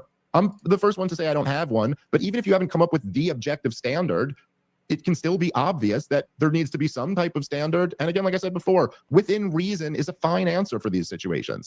Like, I don't know, dude, if Cain Velasquez, you guys know that story? Shout out to Cain Velasquez. UFC heavyweight champ. Free Cain! You guys know that story? Former UFC heavyweight champion of the world. His kid's teacher was, diddling, and he went and chased him down and with a gun, and unfortunately hit the stepfather. But I mean, again, everybody was like, okay, yeah, shooting people and murdering people and attempted murder is immoral, but we kind of understand where he's coming from. That story where he like he was UFC heavyweight champion, and this guy was molesting his daughter like for like over a year, and he found out, and he like went berserk and I don't know, I think he tried to kill the guy or something. I don't think he killed him, but he tried to. But like in a situation like that, like would I on a jury take that into account? Would I treat that as the exact same, you know what I mean, like aggression as someone who just went and did that to someone? No, of course I would take that into account. That seems obvious. I do want to clarify, like if somebody is abusing a child over an extended period of time, then the retribution is indeed to abuse them very heavily back, perhaps even up to the point of death. But because they might just die from their injuries, right? But so I just want to hammer in on something. You said that you don't indeed have this unified theory for how to solve these things. Okay, but then what does it mean for a theory to not be unified? It means that there exists contradictions in it. Like, is that not just what that means? Because it's not unified. Well, it's not potentially there's a contradictions, but that doesn't mean like, well, okay, so what does that mean? If there are certain contradictions, then doesn't that just lead to the notion that you need more than the N.A.P to drive your morality? That's what it sounds like to me. Means that there exists contradictions in it. Like, is that not just what that means? Because it's not unified. Well, it's not internally consistent. That's what that means. Well, I mean, I think what it means is that life is really complicated and there are complicated situations. And like I said before, there are competing moral principles. And like, yeah, so if you want to say, does that mean that it's a contradiction? I don't know. I mean, I guess what it means is that strictly speaking, it's not. Again, here, going back to bite the bullet, Dave could bite the bullet and say, yes, there's contradictions, but that is a problem with the non-aggression principle, not with my take on life or whatever. No, I mean, I guess what it means is that strictly speaking, it's not a universal moral principle, but you could still say it is the best legal theory. And this is what the law ought to be. And I think there's lots of reasons you could say that. Again, I think that I appreciate the desire to fit everything into a unified theory. I just don't think that you or anyone else has ever really done that and ever really come up with that. And again, I think that you know, there should be, like, obviously I'm not coming out against like you know, like I love Austrian economics. I obviously agree that there are things that we can like a priori deduce and that we can know things from thinking about them logically. But at the same time, we're also operating with our human brain, which is not perfect. And if you do, like, I think people confuse this with like, again, it's black and white, like you're a consequentialist if you say this now. But if your theory produces a result like that, like I have to allow my children to get tortured to death right now over. Yeah, but that's a pretty big if, right? That's a pretty big if. A tiny infraction, then the proper response is to save your children's life and go, maybe I didn't think it through well enough. Maybe there's something else to this. Shout out to Mr. Alley Cat. Welcome to the party. So I don't think there's an issue here, even from a libertarian philosophy. If you violate the N.A.P, you are a criminal and will be such until you pay restitution. Yeah, I agree. And that's, unless I'm stupid, that's what Dave is saying. Is that I don't want to change the laws to say, well, when I feel like it, I'm allowed to infringe upon the non-aggression principle. He's saying the non-aggression principle should be the basis, but because life is complicated, sometimes it is not immoral to step outside of that. And we've given a bunch of examples. The main one being, would you steal a penny to save the world? I don't think it's that complicated. And I'm trying to see what the argument actually is outside of, well, that's not what the non-aggression principle says. Again, I only care about the non-aggression principle because of how it affects society, not the other way around. We must strictly adhere to the non-aggression principle, otherwise society will fall. Those are two very different positions. The proper response is to save your children's life and go, maybe I didn't think it through well enough. Maybe there's something else to this. Yeah. Okay. So you said there that I don't think there's anything to expose there. I think Dave has been very open about the fact that, you know, it's not just the non-aggression principle. He has a big problem with people who are exactly like Zulu, so theoretical that there's no basis in practicality. And so again, okay, great. Maybe Zulu is more adherent to the N.A.P. And then, well, nobody's really come up with this unified objective theory in this case. Well, then I believe that I have. because like I have my proof of the N.A.P. I have formulated what the N.A.P. is saying, given that proof. And so like which premise is false there? I don't see the false premise. Yeah, I mean, I guess the false premise would be thinking you can universalize this in every moral interaction. I mean, look, again, like I said before, again, like this is back to my point about, look, every libertarian theorist ever, every genius, brilliant libertarian thinker that we've ever had, I mean, okay, maybe this is an overstatement, but just about all of them, Mises, Rothbard, you know, like Hoppe, they've all... Okay, so let's say that Dave says, okay, you're right, Zulu, I'm not actually a libertarian. Does he still not have the better prescriptions for life? Why is it matter if he's a true libertarian or not? His ideas are what we care about. Whatever the fuck you call them, pretty dorky. Welcome to the party, dirt door man.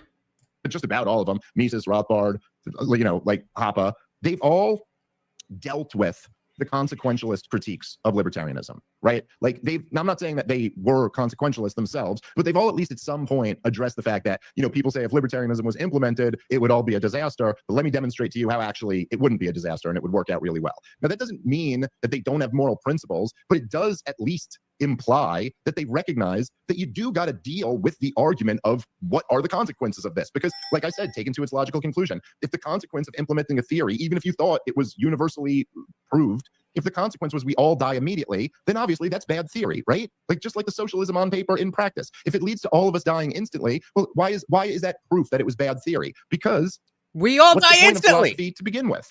So understand. Yeah, and that's exactly what equality was saying. Did I read this one out? Yeah, philosophy is meant to serve mankind, to help us grow in wisdom and understanding. To then say, I will so rigidly apply the principle and sacrifice innocent human life is to totally undermine the very point. Bingo. Yup. And attract. So Liberty said they want to attract the radicals by pushing out the moderates. Because we all know that the way to get your ideas in politics is to be more radical. Because what's the point of philosophy to begin with? To understand the world, to understand what's true and moral and what is the good life and all of this, to understand how to think. Well, we can't do any of that if we're all dead, right? So obviously, you've got like a flawed theory here somehow. And I don't have to pick it apart and find where the flaw is. I can simply say, if it results in all of us dying, you're wrong. And so I don't know. I don't know what I would debate him on. I don't know, because like he doesn't talk about like a lot of different, like he doesn't talk about like culture war stuff, which is more where I am. And so like we don't really cross paths on too much. Like there's not a lot that I know well that I would disagree with him. I'm sure it exists. Just because I can't name it doesn't mean it doesn't exist. I know that's not what Zulu said. But I don't know. That's a good question. That is a good question, and I'm sorry I don't have a good answer. Simply say, if it results in all of us dying, you're wrong. And so likewise, I can say, if it results in you have to watch your children get tortured to death when you could have stopped it, that's was wrong. Well, if I may, Zulu, there's a super chat here, which I think kind of pushes what you're trying to push. This came from August Leo 8368, $50 super chat. Thank you for that. The Dave, if your greatest value... Don't forget, guys, every super chat over here gets Morty another treat.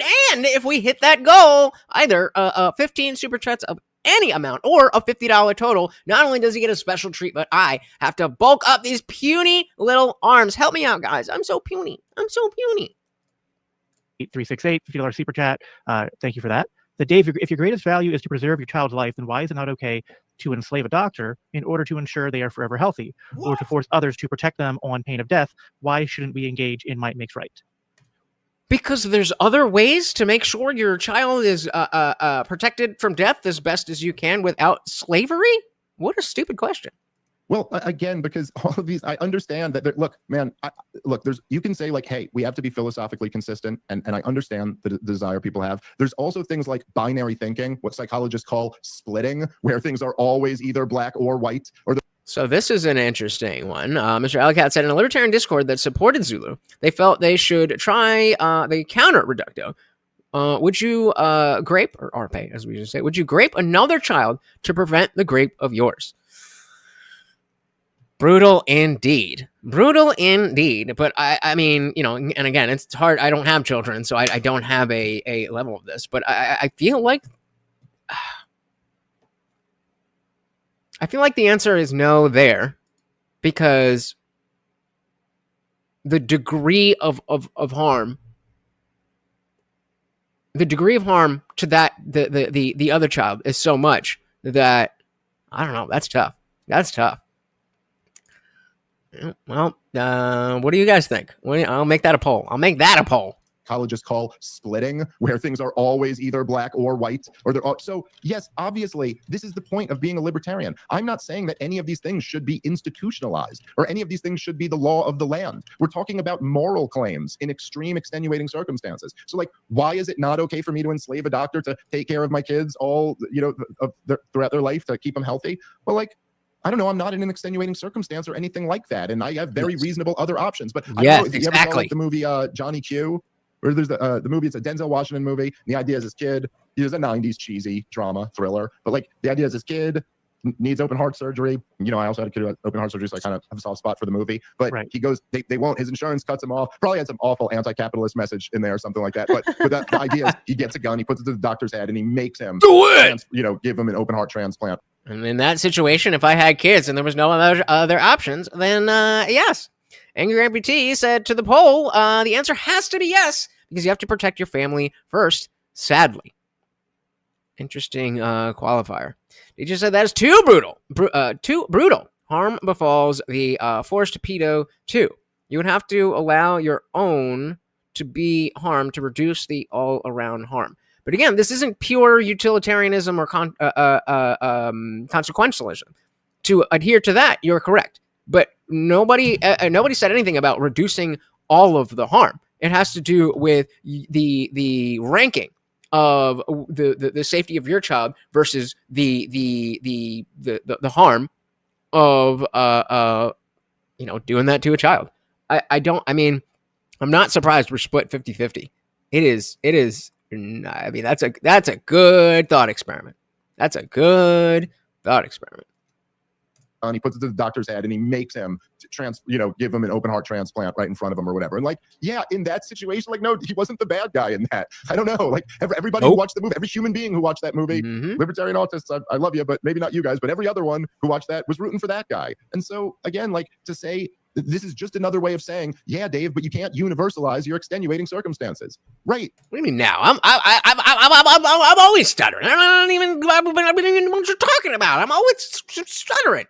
Yeah, Dave, but you can't universalize your extenuating circumstances, right? That's why they're extenuating circumstances. That's what the word means. There are exceptions to things. But then you are, so on the one hand, you're saying you're rejecting the theory-practice dichotomy, that if it works in theory, then it does indeed work in reality. But then you've got to contend with the theory on some level, because otherwise it's just, oh well, I based on my common sense, which just means the philosophical status quo. That's what that means. It's just I feel like this is probably the case, but you haven't actually got a theory for it. It doesn't exactly mean that. That's not exactly what it means. What is common sense?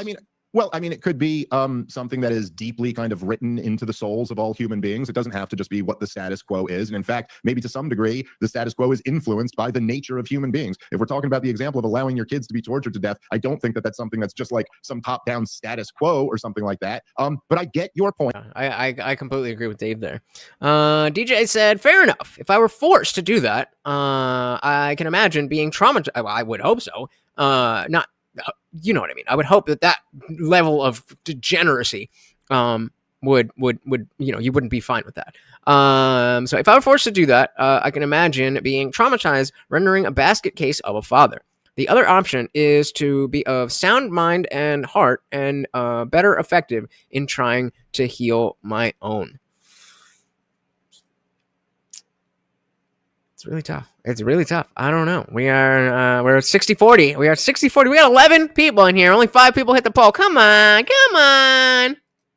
Just like some top-down status quo or something like that. But I get. And shout out to the verticals.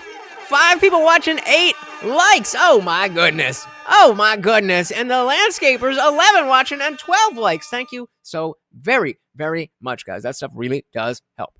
Something that's just like some top-down status quo or something like that. But I get your point. I get that you go, hey, but like, how do we know exactly when it is a situation, Like, how do we know exactly when it is a situation where it's okay to say that it is moral to there's a more important competing principle, and how do we know when that's not the situation? And right. So now that we can establish that you shouldn't just stick to the N.A.P. just because it's the N.A.P., now we can discuss, okay, where is the limit? When is it okay to divert from the non-aggression principle?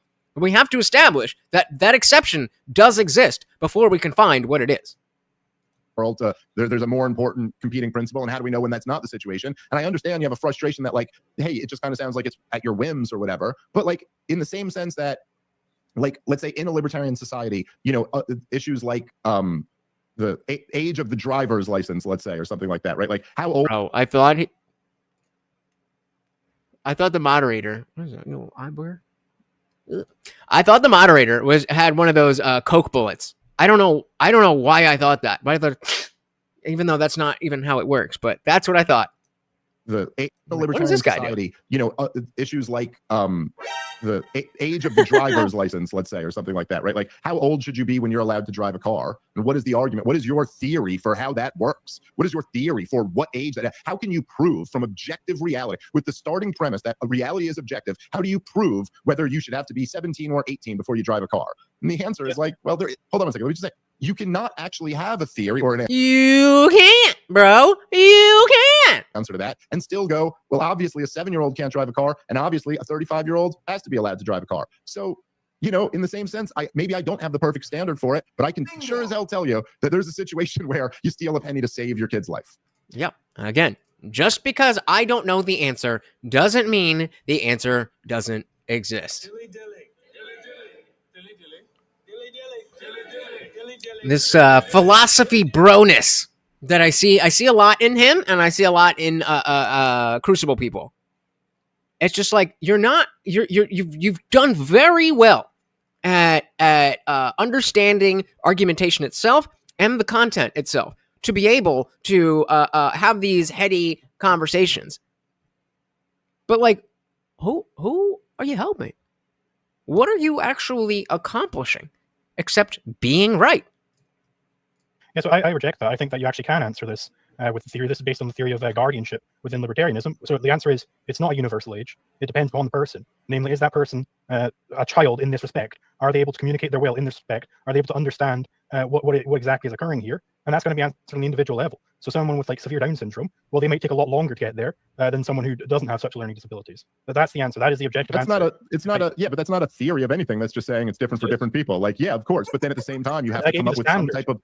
Well, no, I think Dave's point that there's not an objective standard like it's this age. You're describing a standard that's more of a process. That's an invalid question. I think it's an invalid question to ask, what is the specific age? Just as it's like an invalid question. Why is it invalid?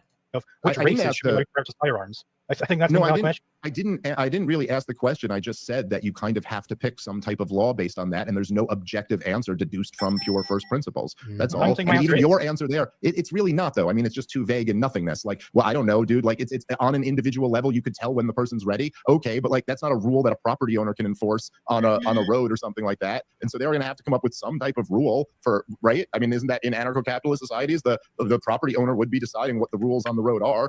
I'm imagining there would be some. You are driving big, fast, metal machines around that can hurt people. So like, again, whatever. I think the point that I'm making is pretty clear. Maybe there's not an objective age here, but you could damn sure say there's an age that's young enough and an age that's too young and an age that's obviously old enough. That's the obvious point here. My point is, I gave the standard. I said it depends on whether they're able to communicate their will with respect to this thing. That is the objective standard. I don't communicate their will with respect to this thing. What does that mean? So basically, right? What is it? What did it say? Communicate with respect to. With respect, communicate. That is the objective standard. Communicate their will with respect. What? Mr. Alleycat said, when I hear Zulu, I can tell he has never been married, nor does he have children. Can you tell that for me? Because I've never been married and I don't have children. DJ said, it was only a matter of time a topic would come up, having Liberty and myself clash. Who'd have thunk it would be in the N.A.P of all things? You never know, but that's why we come here, guys, to make sure that we can all be friends, even though sometimes we're going to disagree about some big shit, right? Yep, shout out to Lot's daughter. That was the first moment when I was reading the Bible for the first time, where I was just like,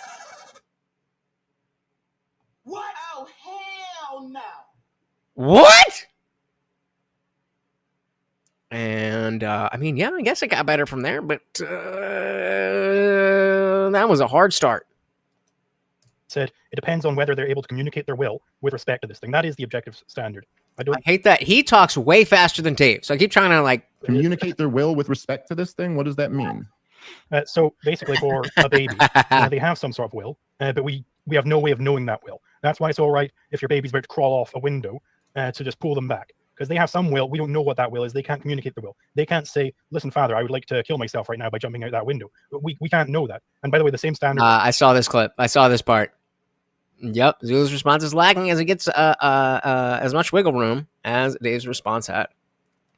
Listen up! I would like to kill myself right now by jumping out that window.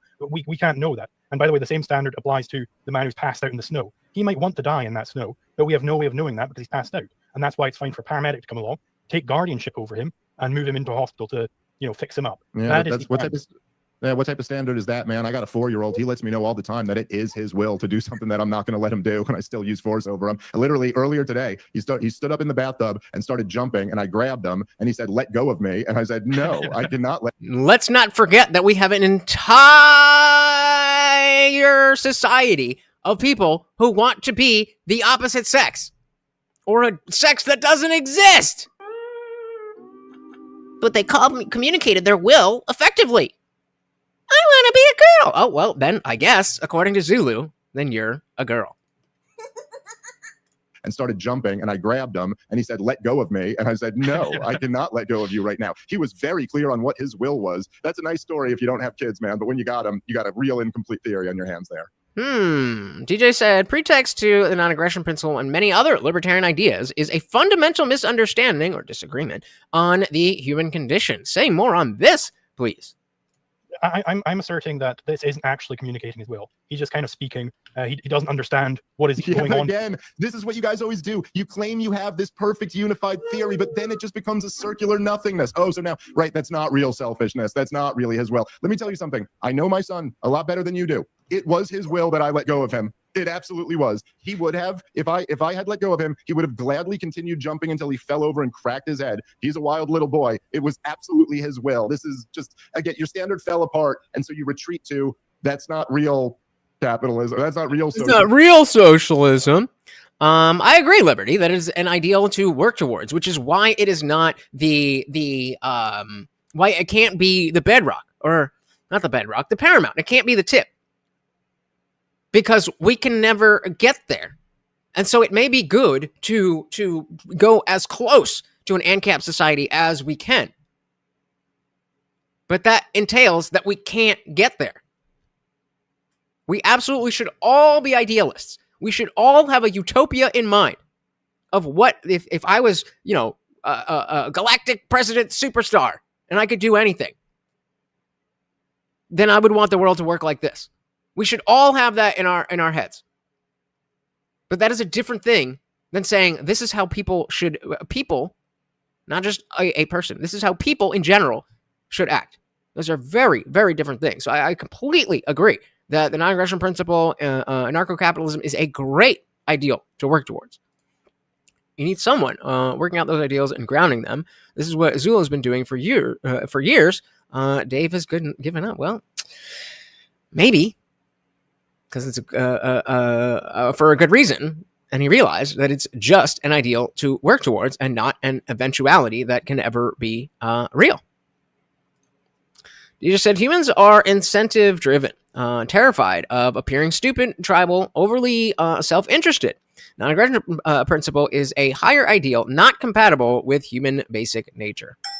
I agree. I'm sorry, I know who you are that has not smash the like button. You have 15 seconds, or I am hitting boot. Don't do that. But also, hit the like button. And so you retreat to, that's not real capitalism. That's not real socialism. Whatever. You know what I mean? Like that's not really his will. Sorry, that's not good. Is the claim that your son knew that this would indeed lead to him cracking his head open, and he knew what that implied. He knew everything about this, because I reject that. Oh, there's a whole different thing between saying that you have a will and saying that you understand all the ramifications of everything that will happen as a result of you following your decisions. Right. And so again, Liberty, you're talking about, oh, well, when with this hypothetical, we can't understand because there's so many external factors.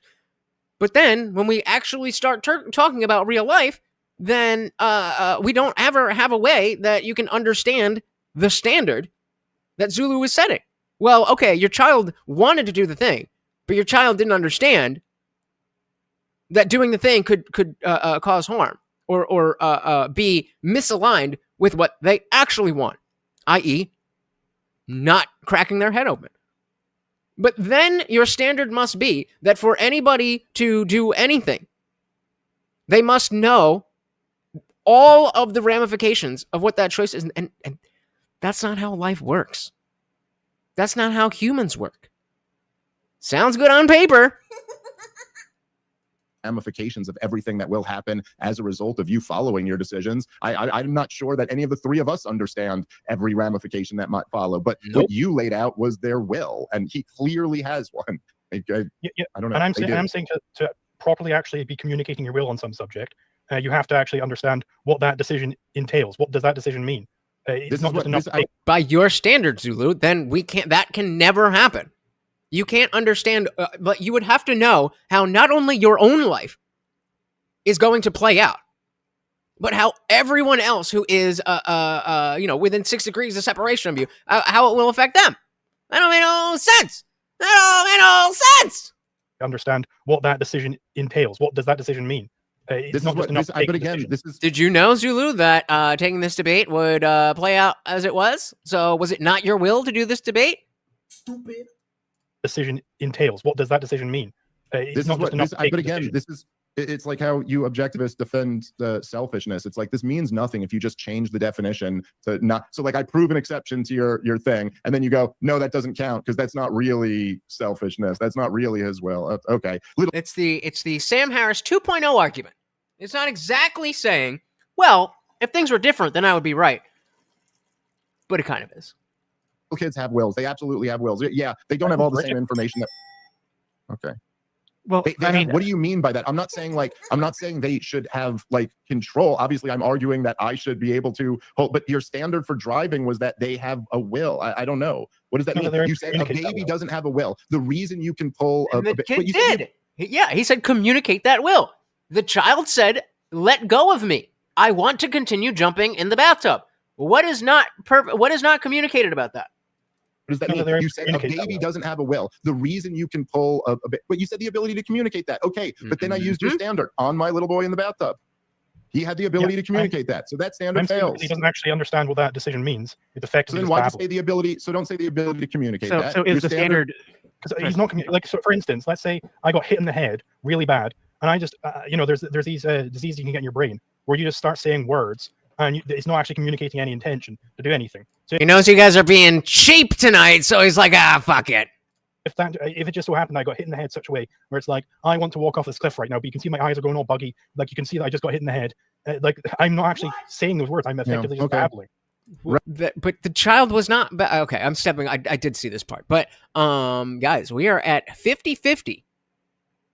We are at 50-50 on the poll. Would you grape another child so that your child was not graped? 50-50. Yikes. Hit in the head.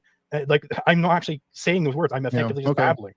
Right, but my son was not just babbling. He very specifically wanted to do a thing. He knew exactly what he wanted to do, and he was going to do that. He wasn't. So what was ineffectively communicated by "let me go"? When he said effectively communicate their will, he meant by understand what the ramifications are. This is kind of how law works already. But again, then we all have to understand the future. The only way to effectively communicate and understand all of the ramifications is to be a future seer. Did you know what I was going to say when you typed this? So have you effectively communicated your will? What does that mean? exactly wanted to do a I know thing. what He it means, knew but- exactly what he wanted to do, and he was going to do that. He wasn't just hitting the head. Like he's like it's Sounds pretty effective to me. And again, if we're going to say you need to understand all of the ramifications, that means that you must be able to see the future. it's just not. It's apples to oranges. But I don't know. We can move on. We don't have to make this whole debate about whether or not I should let, whether or not, Well, no, whether I think- I'm immoral. I should have let my son crack his head and then be tortured to death by Martians. Well, I mean, I'm kind of curious. Exactly. Finally, Dave, you understand. You let your child die and bring on the Martians. My son crack his head and then be tortured to death by Martians. Well, I mean, I'm kind of curious about your standard, Zulu, because it seems like your standard implies something to the effect of like they have to understand, like they have to be able to communicate their will and also have an understanding of what the consequences of that action was. Yeah, but like, then let's interrogate this. Yeah, okay, sorry, go ahead, Jacob. Well, yeah, but that just seems like that would even apply to adults who could just say, well, I didn't know that was going to happen. And then said, who gets to be the judge on what knowledge is reasonable and not reasonable to know ahead of time before you take any particular action? How is that the case? You don't think we have to know the stand? Can you say more on this? Mr. Ellicad said, again, there are adults that are not very effective in understanding the ramifications of their actions. Yeah. So does that mean that those people cannot be moral or cannot follow the law? Or what is the thing that, okay, you didn't understand all of the ramifications, therefore, and fair enough, maybe I'm stupid not understanding it, but I'm stupid and I'm not understanding it. Adamson, out there's a child starving, so please donate to the channel so they can continue with God's plan for them. And not reasonable to know ahead of time before you take any particular action. I mean, this sounds, I'm not saying you're saying this, Zulu, but this sounds awfully a lot like the sort of, like in the Me Too movement, when you had all these women basically claiming they got sexually assaulted or raped because, like, well, they consented, but they didn't really consent because they didn't know exactly what was going to happen. So, like, you know, that seems to me. That's a great analogy. Oh, that's a great analogy. By Zulu standard, you cannot consent to sex because you don't know how that sex is going to go. Stupid. That's not how that works. Now, we can talk about what is the term about, like, consistent consent or something like that, where if you say, yes, I would like to fuck you, and then in the middle of fucking you're like, actually, I don't want to do this anymore, then you've withdrawn your consent. Fair enough. But the next day, you're like, I didn't know the ramifications of how that was going to work out, so you graped me. Like, that's the standard. That's the standard that we want. Mr. Ellicott said, this is my biggest critique about this debate, is the mod gets too involved and biased. As somebody who tried to moderate the other day, it is way, way harder to moderate than it is to, well, I don't know if it's harder to moderate than it is debate, but it is difficult. So it's tough. But I agree. All right, diving back in. But to be fair, actually, in this moment, I do think he is moderating in the sense that they're kind of going around in circles. And so at that point, we want a moderator to be like, okay, well, let's move it this direction so that the conversation can move forward. So in general, I agree with you. But in this moment, I think he's doing what he's supposed to be doing. They didn't know exactly what was going to happen. So like, you know, that seems to me, unless you have a better way of defining it, like a really slippery slope to, like, we're suddenly opening kind of Pandora's box to kind of be like the standard is, you know, like there needs to be a clear sort of, like, if it's based upon your ability to know the risks of something. I mean, it's not like it's Andrew Wilson. If Zulu's talking, then Dave will stop. But he's not talking. What do you talk then? Then, like, you know, who's deciding what that knowledge level is? So again, this is what the field of psychology is for, right? And child development. You have to have the capacity to actually understand what a decision means in order to communicate your will to do that decision. If you don't know what that decision means, you just can't communicate that you want to make that decision, right? So for, like, a case of an adult, if they're just being epistemically negligent, well, then they are capable of understanding what this decision means, so they are able to communicate their will on the subject. But I don't think that for a child, and by the way, the way I define child is in the legal sense, it's someone who's not able to communicate their will. So this would also apply to, you know, biological adults. who, like, you know, you see this all the time where it's someone who's like so mentally whacked out of their mind that they just go around and they're just like a beast. And it's like, yeah, indeed, we just got to like control this person and remove them from the situation. Yeah, but again, like I think, see, the thing about this is, right, and I feel like this is the case. It's like all you guys. See, I mean, no interruptions. Like Dave is, I mean, Dave can go there, but if Zulu's talking, then he'll shut up. You can't be. It's not the debate opponent's fault for not letting you talk. Like talk then. Again, like I think, see, the thing about this is, right, and I feel like this is the case. It's like all you guys in your camp. It's like you dogpile on me about where I'm not perfectly consistent in my theory, and like even just like, well, yeah, I mean, you said Discount Bosch is not a commie, so that is good news. Yes, we do not like the commies, and we can have disagreements without going to the level of commie. And Dave did say that he was worse than a commie, but fuck, what was I just gonna say? About where I'm not perfectly consistent. Oh yeah. The relevance to the Jim Bob debate. Trying to pin down, because I don't have the standard. Or because, you know, Jim Bob's saying, you don't have the standard, therefore I'm right. That's not what that means. Shout out to Ted Ferguson. Welcome. Shout out to your little, the little Sanus, Lou. Welcome to the party. You dogpile on me about where I'm not perfectly consistent in my theory, and like even just before, it's like, well, what's my limiting principle on when it's okay to violate the non-aggression principle or that? But then when we get into this, like, I go, okay, so you're the theory guy here, and your theory is coming down to when they communicate their will. Okay, well, it's not when they communicate their will; it's when they communicate their will, and they know they know all of the ramifications. But then, of course, no one really knows. Right, but no one really knows all of the ramifications. And so obviously this whole thing, right, it's a spectrum. And to just say this is what the field of psychology is for is like, that's a cop-out. You don't have anything then. Like as somebody who has a degree in psychology, 99.9% of psychology is bullshit. There's some good shit in there, but most of it is bullshit. The thing is that you're going to have to cut it off somewhere, right? And on a certain end, there are going to be some people who are like, I don't know, not super aware of everything, but kind of aware of some things. And you know what I'm saying? Like, there's obviously going to be an area where you're going to have to make a judgment call. So essentially what I'm saying is you're really, when you boil this thing down, right back to where I am on theory. At some point, even a psychologist, by the way, is making a judgment call. It's not objective to say like exactly whether somebody understands all the ramifications of their actions or not. Shout out to Hector. Welcome to the party. Very good to see ya.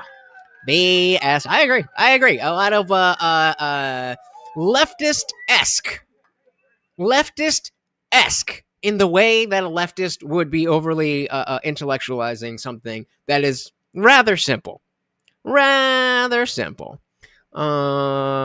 Alcat said the Jim Bob debate was easier than that. He is trying to claim only theists are rational because they are righteous, which is not what rational means. Bingo. Yup.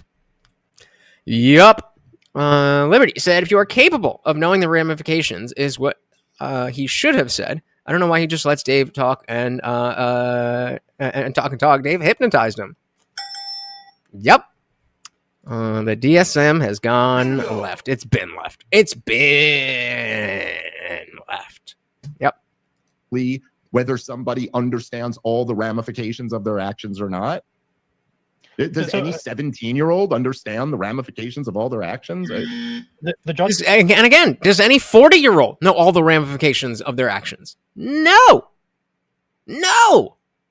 That's what life is. Making decisions and seeing how that shit works out. Yeah, obviously you can speculate on what's going to happen, but unless you got a crystal ball, what are we talking about? In order to live in Zulu's world, you must know the future. Just like all the Christians who say that Christianity is the best that humanity can ever do. I agree. Christianity is the best moral structure that exists for humans today. But how do you know what's going to happen tomorrow? Maybe Jesus comes back and is like, oh, you guys are still going by that Bible shit? Oh, man, I thought you'd figure out some other shit by now. Nah, here, let me tell you the new rules. You know, like he did the first time. He understands all the ramifications of their actions or not. Does any 17-year-old understand the ramifications of all their actions? The judgment call here isn't whether or not we want to apply the N.A.P in this situation. That is that is inviolable. Okay, the judgment call is you have to actually scientifically investigate whether this person is indeed capable of communicating their will on this thing. That's where the scientific investigation comes in. That's where we leave the realm that I deal with, which is law. That law has already answered the question. Has already given the objective standard. So was I. I was like, I mean, I know Defo was just like kind of out there sometimes, just saying shit. But I was like, what happened? That I deal with, which is law. That law has already answered the question. Has already given the objective standard. Now it's up to scientists to try and apply that standard to some particular case in front of them. I can't answer. But you didn't. What your objective standard was just. Okay. Ooh, we got a swing in the poll. We are now 70% out of 10 votes saying that no, you would not grape another child so that your child was not graped. Interesting. I can't answer. But you didn't. What your objective standard was just. Okay, but I don't think you've given an objective standard there at all. But okay, just stopped. Well, let's move on from that. I did want to go back to something that a couple things that came up earlier. Hey, shout out to Thumping Weeble. Welcome to the party. So we're talking with Dave Smith and Liquid Zulu, two libertarians, and they're talking about the non-aggression principle. And so, you know, we were talking about the hypothetical of if you could say if the world was about to end, or different one, same principle, the person you loved most was going to be tortured to death. And in either situation, you could stop that from happening by stealing a nickel. 5 cents. Would you do it? And Zulu here with the terrible camera is saying, no. You should let the person you love most be tortured to death because theft is wrong. So then, I think DJ? I apologize. I forget who brought this up. But a similar type of thing where there's harm and different levels of harm and your own family versus other people. Would you grape another child so that your child wasn't graped? So you're in a situation where somebody is going to grape your child. And the only way to stop it is to do that to another child. Would you do it? Me neither. Welcome to the party. Actually, I mean, I wouldn't say I don't like him. I just don't agree with him. On from that, but again, I did want to go back. But again, he didn't say like that. The grape thing was from the chat, just to be clear. But okay. Well, let's move on from that. I did want to go back to something that a couple things that came up earlier. So I'll ask this one first. Zulu, in your opening remark, you talked about, you said that basically Dave is strawmanning your and the other people's position who are saying that there should be zero restrictions on public property, because the way you're defining that means that would include schools and the state or whoever's controlling the schools that includes not forcing kids on it. But every time Dave brought this up, it was in the context of not this like abstract, what you're advocating for is, I mean, essentially what you're just defining privatization at that point. You're just saying, we just don't think they should do anything with the property and stop owning it. But Dave's question was always, what again, they're talking about the existence of public property. What do we do right now? Because public property already and obviously this relates to the immigration thing, but before we even get to that, if we have time, that's not really the focus of this debate, but it's part of the resolution. I don't think we've talked about it too much here. Is this sort of like, yeah, I think Dave and me and you all agree that ANCAP position is, So wait. You're going outside. So if you are swinging, then that means that your child is getting graped. The only way to stop it, you have two options. In this hypothetical situation, we're not in the real world. So there's no such thing as, well, I'll just beat him up. That does not exist. He's in a different state, and you're watching it on Zoom. And the only way, he's saying, all right, go find a kid and grape the kid. Otherwise, your kid is taking it up the pooper. What do you do? What do you do? Shout out to Bish. Welcome to the party. And fun fact, you can judge a man's character by the children he has raised. Trump kids versus Biden kids. Fuck Joe Biden. Dilly to that. So glad we are out of that world. We also got Dane. Welcome, Dane. Very good to see you. No, we're not talking race again. Not talking race again. Any child can be a grape. Ugh, I don't like that joke. Anyway, so do I. If you would like a wrench, act like Adam does. Yeah, an angry saying the poll people answering the poll with no must not be parents. Because you do anything to protect your child, it's your duty. I don't know, man. It's tough. It is tough. Yeah, right. That's worse. I think Dave and me and you all agree the ANCAP position is, what should the state do with public property? It should have never created public property in the first place. And now that it has, it should, cease to exist, and it should become, first come, first serve, or sold, and, maybe money repaid to the taxpayers, like Al Canwasta said. But until we get that, Dave is saying, well, isn't it reasonable? Are you going to go to parents and say, sorry, my theory says that the school gets to force your children to be there, but while it's doing that, you don't get to. Okay, well, my theory doesn't say that it's fine for the state to force your children to go there. That's precisely why I accepted this resolution, which is support zero restrictions on public property, because I don't hold that I have to accept that there should be some restrictions, namely forcing people to stay there, and then remove other. I don't have any dog in that fight. All right, my claim is there should be zero restrictions, and that's what the resolution says. I indeed bite the bullet that there should be zero restrictions on public property. So I'm confused. Okay, but obviously that obviously is a cop out of the larger conversation. But okay, fine. I mean, look, the whole point. That's your resolution. Yeah. Okay. Anyway, it's obvious, just avoiding the issue there. But yes, the whole context of this conversation, as everybody involved knows, is that we're not talking about a situation where we are abolishing all public property and privatizing the United States of America. None of us have a debate about that. The point is that there are a lot of libertarians who are saying all things being given, open borders would be better. And I'm just saying, that's bad. Even if you're going to say all restrictions include the courthouses and all of that, but are you actually going to say that I don't know, people should be allowed to sleep on the highways, people should be allowed to shoot heroin outside of schools or whatever? I mean, there's obvious implications that are problems even with yours. But the idea is that if you're saying open borders are okay, but government still controls the land, then obviously in the scenario I was talking about was being oh, well, okay, we have a public school that is functioning as a government school. Would it be better if there were zero restrictions on who was allowed in? So if you're going to bite the bullet. If you're not going to bite the bullet and say, oh, no, I'm only saying that because the state capitol will be toppled or something like that therefore it'll make up for that. But that was the topic of debate that you did a video on that I don't know, obviously. It's not even that I'll make up for it. And again, back in that original video, the moral case for open borders, what I describe in that video is the homeless person is in fact homesteading the park. I think that they own that park. Bish said, what part of legal and illegal immigration confuses Democrats? Skin color. I'm not kidding.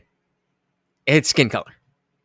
The homeless person is in fact homesteading the park. I think that they own that park at that point, or at least some section of the park, and then it's subject to free market. Right, that was. It depends on the city, but yep, anywhere you like, and all the limbs oh my god, this what do they call it? This hostile architecture. Get a job. And then it's subject to free market. Right, that was always my point throughout this entire thing. I don't care what anybody else said on it, where they wanted to keep some restrictions but peel off others. That has never been my point. The homeless man who just walks into a park that an entire community of people have been forced to pay for, and he just sits down there and takes a shit on the swings and shoots up next to them. It's his. That was him mixing his labor with the land, not the people who have been systematically robbed by the government. Not the Yeah, how do we determine labor then? Mixing his labor with the land, not the people who have been systematically robbed by the government. Not Guys, again, really quick, we are so close to 5K subscribers. If I could wake up Christmas morning and see that 5K, oh my goodness, it would warm my heart. If you are new, please do hit that subscribe. I am live every Monday, Wednesday, Friday, 8 p.m. Eastern, and sometimes whenever I feel like it, and it is a good time. So don't even just subscribe. You know YouTube sucks with those notifications. Hit that bell and never miss a party ever again. His labor with the land, not the people who have been systematically robbed by the government, not the normal families who are just sitting there trying to use it for at least what its purpose was, not the taxpayer. That's who the libertarians have to stick up for. The homeless junkie. So it depends. Again, this is where we have to come up with an N.A.P. compliant solution here. Right? We can't just throw our arms up and go, well, I guess the N.A.P. doesn't work anymore. So what would be an N.A.P.? No one's doing that. Yeah, exactly. Nobody is saying it doesn't work. We're just saying your rigidity, your rigid adherence is not practical. Doing that. Hold on. So what would be the actual N.A.P. compliant solution here? Well, somebody can come along whilst the state's still there and declare guardianship.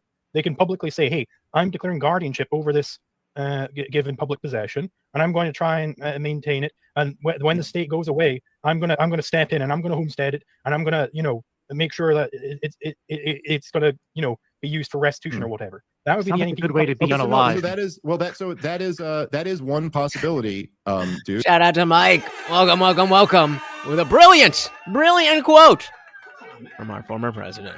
Oh man, I said it before, but I'll say it again.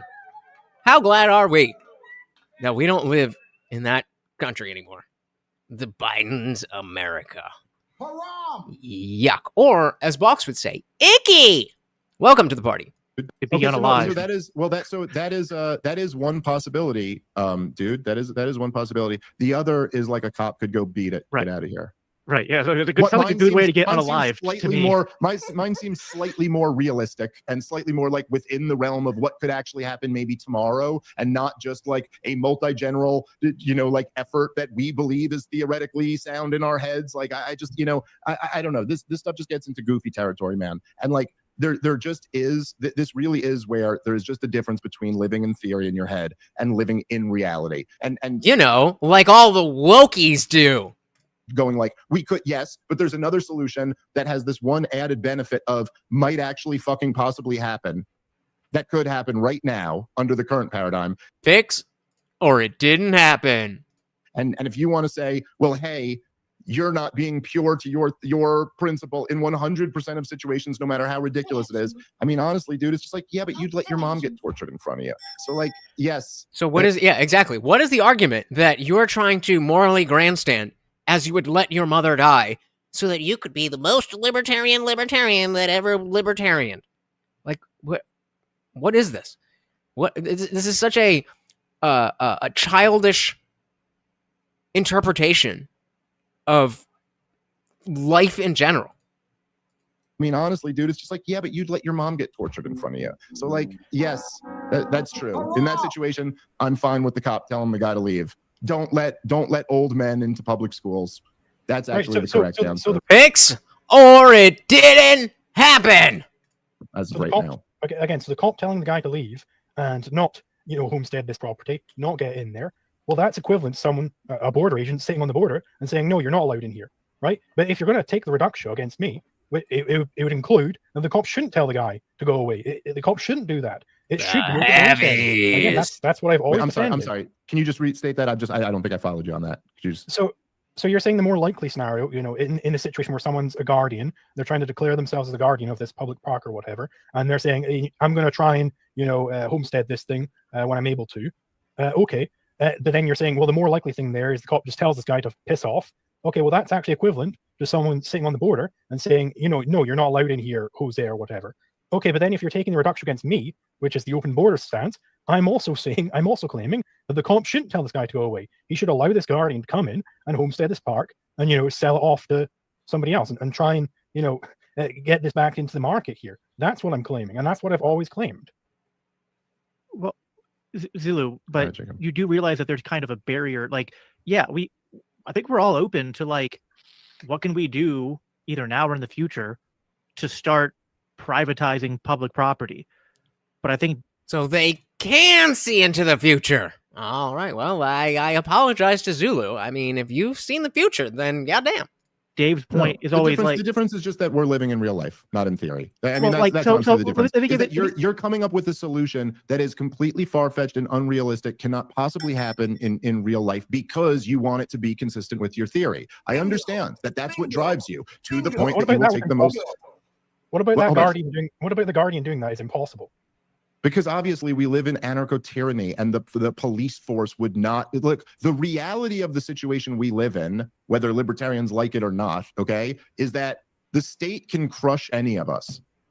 All of us only have anything because the state allows us to have it. Like they could. Sadly true. Guys, we are coming up on that 2.5 hour mark. We are about halfway through. We are almost through the actual debate, but the Q&A is still coming up. If you would like to keep the party raging, guys, you know how to do it. Come with overwhelming force and destroy any of us if they wanted to. That actually is objectivism, if you want to really know what's objective. What is objective is that there's men with guns who rule over us and they make the decisions. There's no, in a scenario in a modern city today, nobody is coming and claiming ownership over some private park, some public park. The cops would shut that down in a second. The point is that the government's put us in a position like the same thing with the border, where they control the thing and then decide when to enforce the rules and when not to, and not in a coherent or sane manner. And so shout out to World War Debate. Welcome to the party. Thank you so very, very much. Unfortunately, we only got a few minutes left, but 99 cents will keep the party raging, guys. Welcome. And when not to, and not in a coherent or sane manner. And so that would never happen. The cops would shut you down immediately. But here in real life, all over major cities throughout the United States of America, those same cops that would not let you do that are also allowing homeless junkies to lay down under a slide. And it's a real problem. And so forgive me if I'm more concerned with solving real problems in the real world than making sure that you don't ever feel like you contradict yourself. Well, again, contradictions are false. And by the way, this thing of what? Holy shit! Dave is just saying, like, bro, okay, maybe you're super, super consistent, but the you being consistent does not help the situation that we're in. It was like, yeah, but my theory is correct. Okay, bro. All right, dude. Again, contradictions are false. And by the way, this thing of we live in a narco-tyranny, so we're not going to privatize it. It's like, okay, great, yeah, I know, right? And that's why I'm advocating that we be able to privatize these things. And if I don't advocate that, well, then we're never going to get there, right? It's just never going to happen unless somebody's out here advocating that these things should be privatized. Yeah, see, I think this apply, by the way, to also the Hoppian solution, like the syndicalist approach of how you privatize public property, right? That we don't live under the world. We're able to do that. It's like, okay, well, yeah, great, duh. Right. Okay. But so then what it really comes down to is that you're saying, well, all we got to do between now and then is say, privatize it. I just don't think that's right. I think that. Right. Okay, fine. But like, look, man, I'll just say, and dude, honestly, man, I wish you all the best in your career. And I hope you reach millions and millions of people with, the great stuff that I think you have to say about economics and even a lot of the philosophical stuff. I've watched over the years, like, I've been a libertarian for 20 years or so, a little less than that now. And I remember, like, before I was even like on the scene, before I was even podcasting, there were these guys who were kind of like big, what you might call celebritarians or whatever. And they were, like Adam Kokesh had a show on RT. Larkin Rose had made a bunch of like YouTube videos that had like blown up at the time. Even when I started podcasting, I mean, those guys were way ahead of me. They had started before and had big audiences way before I had an audience.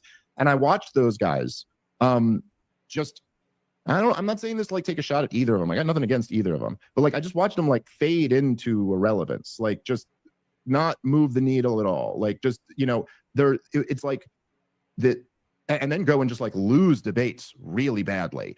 And because they were taking, you know, just crazy positions that are just totally untenable, that are going to get everyone to go, this is just absurd. Yeah, but they're philosophically consistent. And you know, I don't think that that's the correct method. I do think that like there's a balance. And I think that like, if there was anything, like if I'm trying to be as charitable as possible, like I thought. You really don't want to see the end of this? Listen, I thought you got a lot of shit wrong in the video that you made about me. I mean, like almost everything that I saw, I thought you got wrong. But like there was one point I saw where you were talking about how like, look, like when Ron Paul, you know, is asked about immigration, he at least like pivots back to this vision of a free society, and where Dave is like always just trying to prove that he's not a goofy open border libertarian on this issue. I'm like, I think there's a reasonable criticism of me in that, you know, like I don't like, you know, it is possible that like there's a balance, and maybe I haven't struck the balance perfectly. I've been very open talking about how I don't think I've talked about economics enough on the big shows I've been on. But like, there's a balance. Yeah, you want to talk about like the vision for a free society. You want to talk about the fact that we want to move in that direction. You want to get as many people reading Ron Paul and Murray Rothbard and Ludwig von Mises as possible. What gets us closer to a libertarian society? A content creator generally espousing libertarian ideas, or a libertarian who is willing to kill his mother to make sure that he's a libertarian? Say I've been doing pretty good in that department as far as people in our society go.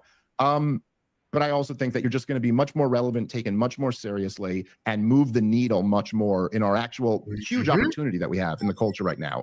If your immediate solution for things isn't like, you know, yeah, we just have to have no government restrictions on anything. And even though we all know on some level this would lead to like an unmitigated disaster tomorrow, we have to support that anyway because privatize it. I just disagree with it's not because privatize it. Like, yes, but no, we believe in it despite that, because I'm more consistent than you are. I'm more consistent than you are. Look how fucking cute he is. Really? Look at that butthole. You're not gonna. I mean, what are we doing? What are we doing? To support that anyway because privatize it. I just disagree with your subjective strategy on that. Again, what it means to have no government restrictions on things is, yeah, indeed, that would be. This is like the point with the Austrian business cycle theory. That if there's been all this malinvestment, we're in like this big boom period, right? When that gets cut off, we enter a bust, and it is, you know, it's bad. But you got to go through that bust. The bust is the good part, right? So yeah, if the government tomorrow, Trump calls me up and is like, hello, Liquid Zulu, I've been loving the content, you know, and he's like, hey, tell me all the policies you want me to implement right now. And, you know, I managed to achieve N.A.P stand. Every state in the entire world immediately collapsed. Yeah, there'd be a lot of bad things which would happen. But that's the bust. Well, we should definitely do that. Period. We've been in this infini boom for the past like several millennia now. So yeah, there's going to be a hell of a bust which comes up. But we got to go through. Hey, a shout out to Jennifer, aka Arrow. Morty Mort, come here. Yeah, there we go. Another treat for the Overlord, and the party rages on. And of course, you know what that means, guys. We've got our new sponsor of the stream. Thank you so very, very much. Let's party on. Past like several millennia now. So yeah, there's going to be a hell of a bust which comes up. But we got to go through that bust. You got to have the bust in order to actually get back to rational allocation.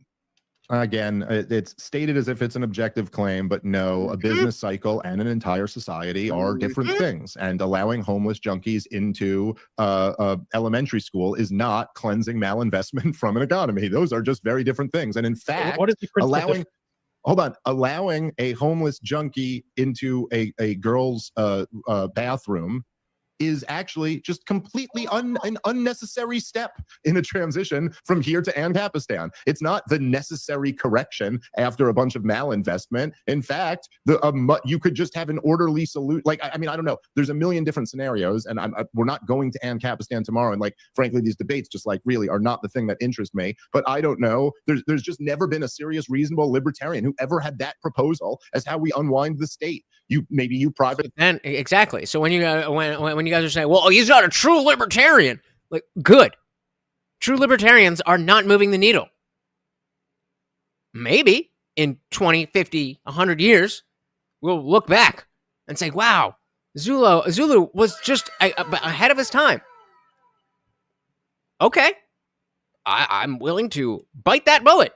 In 20 years, if Zulu becomes the number one voice on how we can, what I was going to say, what's the verb of liberate? There we go. We can liberate Americans in our politics. I'm happy to say that I was wrong. But as of today, I don't think that what he is saying has any real value except to prove that he is the best libertarian there is. It. Maybe there's an auction. Maybe there's some type of like shares given out to the community. Maybe you hand it over to a board of the parents. But in the meantime, you don't let homeless junkies in, man. I mean, like, it's just, this is not, I don't know. This is just too goofy, man. I swear to God, I thought I was being trolled by your whole inquiry here, that you're going to bite the bullets and that this is going to like destroy me in a debate or something, man. But like, it just doesn't logically follow that you need that step at all. And like, look, dude, there are, again, like I said before, there are complicated factors going on here. Like, it just got alleged by Stephen Miller. Now, I don't know exactly if this is true, but he may not be making this up.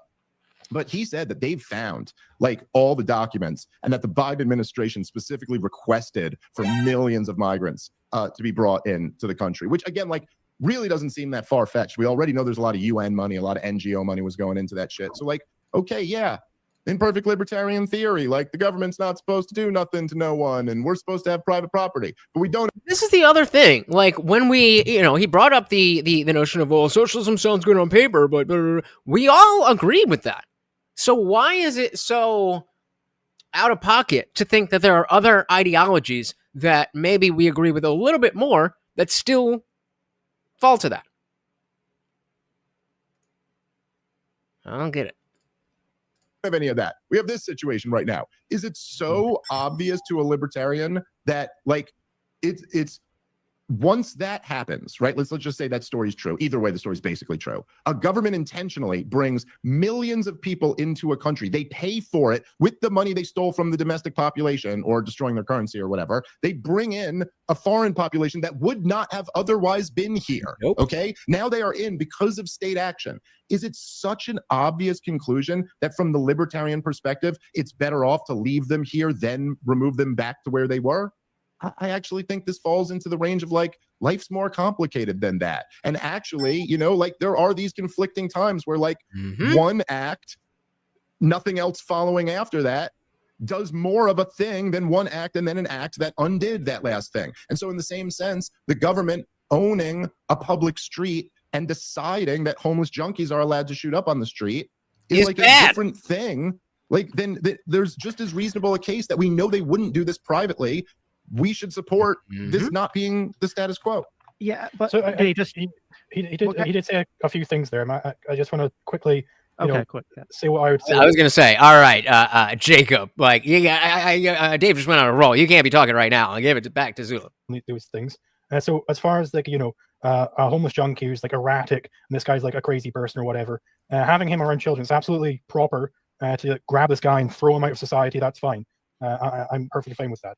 And isn't that a violation of the non-aggression principle? No, I don't think it is, because I think if you've got this like person throwing their machete around, running at children. No. Throwing a machete. Why do you always have to change the hypothetical? Just deal with the words that are said to you.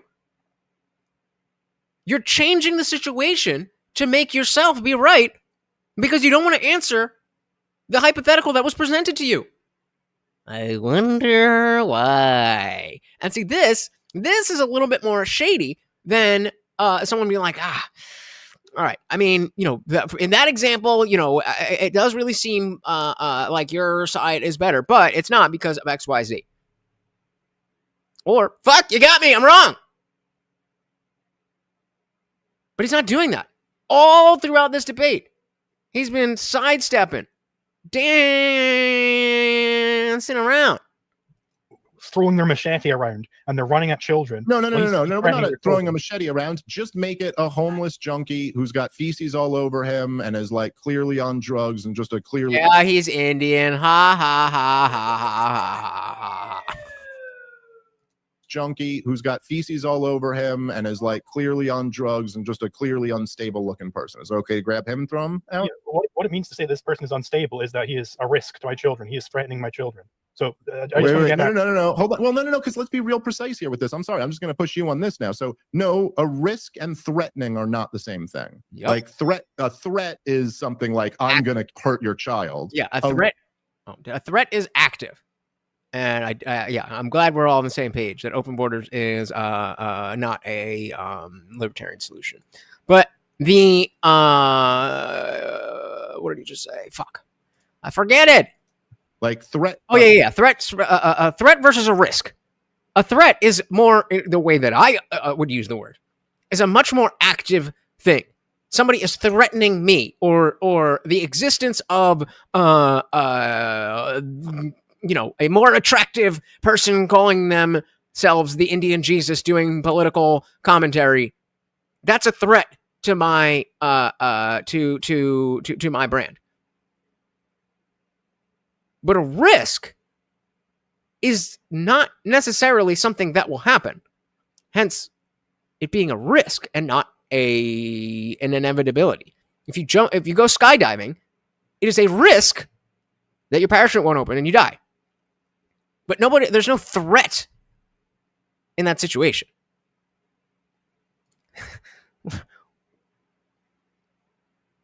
Fuck you!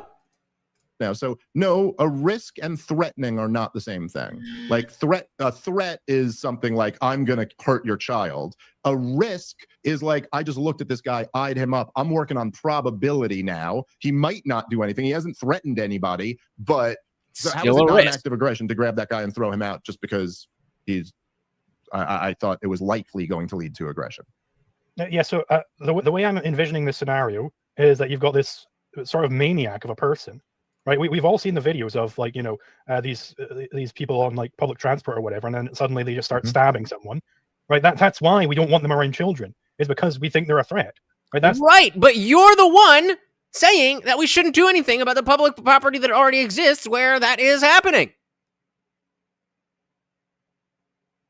So what's the argument? That's the reason why you don't want them there. So as far as the business cycle point. Yeah. No, wait. Hold on. That's not an answer to my question, man. So that you think they're a threat? I mean, like, not just what are you basing this on? I mean, like black people disproportionately. I'm just letting you guys know. My dinner tonight will be 2 slices of pizza that I ordered 3 days ago. Sonic sounds good. Someone hit me up for a DoorDash. I just want, either another pizza or just like some what do they call them? The chicken crisps from Chili's or Applebee's, either one. I don't know. What are you basing this on? I mean, like black people disproportionately commit a lot of crime. Can we just go based off they're black, so now I can initiate violence against them? How is this not a violation of the non-aggression principle that you're supporting right now? So no, I'm not saying remove any black person from school. Again, what I'm saying is, but what's the way criteria? Exactly. Nobody said that. You said that. He's bringing that up because it is challenging the logic that you are using. Dummy Weevil said Jack in the Box sounds good. Yeah, we don't have that around here either. We do got White Castle. We got Wawa has a pizza now. We got some good shit around here, and I could survive on Wendy's chili for months at a time, probably. Anytime I pass a Chili's, or if I'm ordering something and Chili's is within the radius of double dashing, I always get a bunch of Chili's. Tacos are good, but tacos are not good for delivery. You gotta get them fresh. From school again. Soggy ass. What I'm saying is, But what's the way your I'm criteria? They look like a Hold threat. on. You perceive them as a threat. it's not just that they look like a threat. All food has become expensive and gross. It's that the objective they are a threat. That's what I was assuming the scenario was. Are you saying that this person is no threat to children? You 100% no. He's just No. I'm not We claiming. don't know if he's a threat to children. He's a risk to children, but we don't know if he's a threat. He's just a guy. I mean, he's not just a guy. He's a homeless guy shooting up and covered in feces. But we don't know that that guy is going to hurt anybody. It is a risk that he might, but he has not posed a threat. Where did I leave off? Liberty said, if someone is putting you at risk, it's threatening. It isn't equivocating different uses of the word, a direct threat or communicate threat versus a threat to you. I have no idea what that says. If someone is putting you at risk, it's threatening. Right, so all threats are a risk, but not all risks are threats. All toads are frogs, but not all frogs are toads. Yeah, I love it. I mean, I love it. Like, the burgers are great, but, they don't last as long. So what I do is I get my my chili. We got now they have the little sour cream packets. Oh, chef's kiss. Add a little bit of garlic salt, a little bit of Taco Bell sauce, the mild sauce, not because I'm a little bitch, but because it tastes better. Then I have the Dustin Poirier hot sauce, which is hot as fuck. A little drop in there, little freshly ground black pepper, and it is good. Oh, and of course, I'll cook up some pasta, throw it in there. It's a good time. It is a good time. So I don't eat fast food, but I only crave what we don't have here. Well, I mean, blessing in disguise, maybe. No threat to children. You 100% no. He's just No. No. I'm not claiming. No. I'm not claiming you 100%. No, I'm talking about just a guy who's a homeless junkie who wants to go into the elementary school and sit in the girls' changing room. Yes, I mean, so in my scenario, we don't know. Obviously, there's a very high probability, and obviously, if done in large enough numbers, real children are going to be injured. They are going to be brutalized as a result of. But that one person, we don't know if they are a threat, even though we can assess that they are a risk.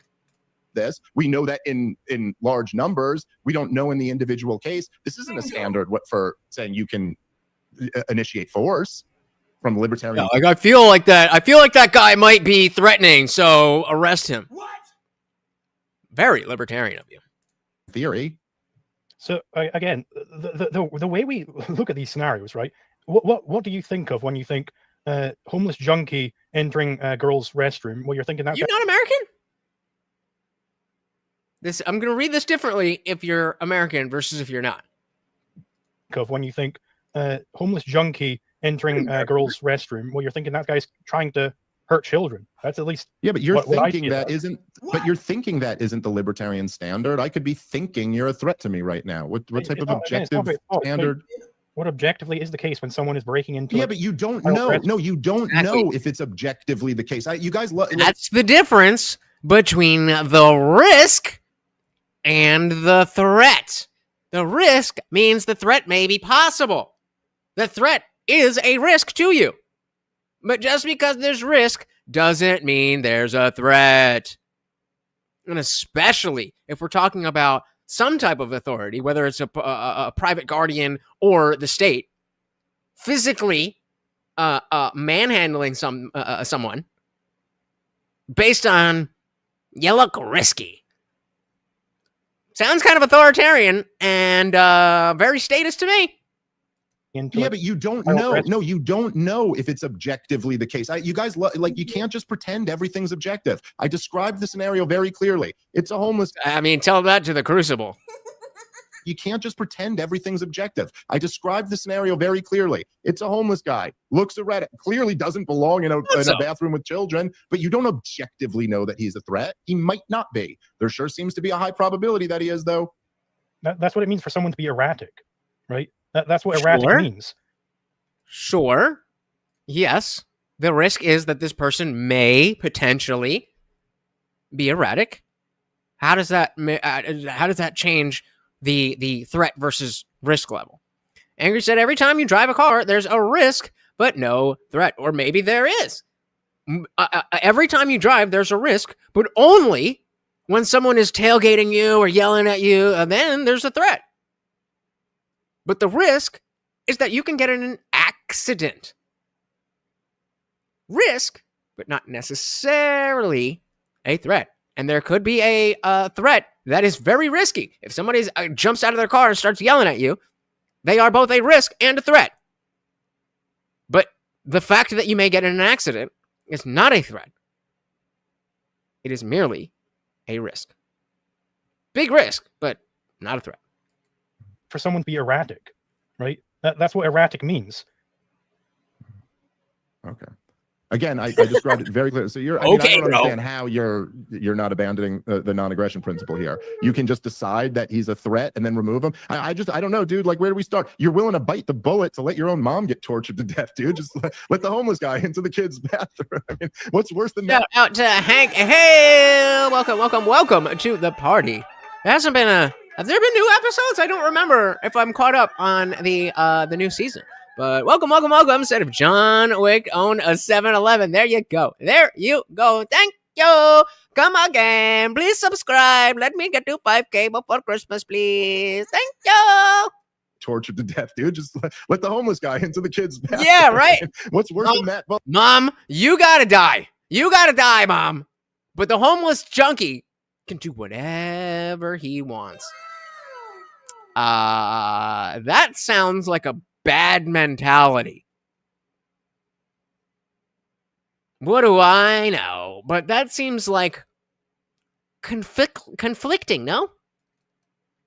Then remove him. I don't know, dude. Like, where do we start? You're willing to bite the bullet to let your own mom get tortured to death, dude. Just let the homeless guy into the kid's bathroom. I mean, what's worse than that bullet, man? Just bite this one, and then okay, we can stand on that. You're the perfect guy who's worked out all of the theory, and I'm just a guy who has some libertarian tendencies, but isn't a real libertarian according to you. But your perfect theory is I have to allow my kids to get tortured to death before I steal a penny. God damn.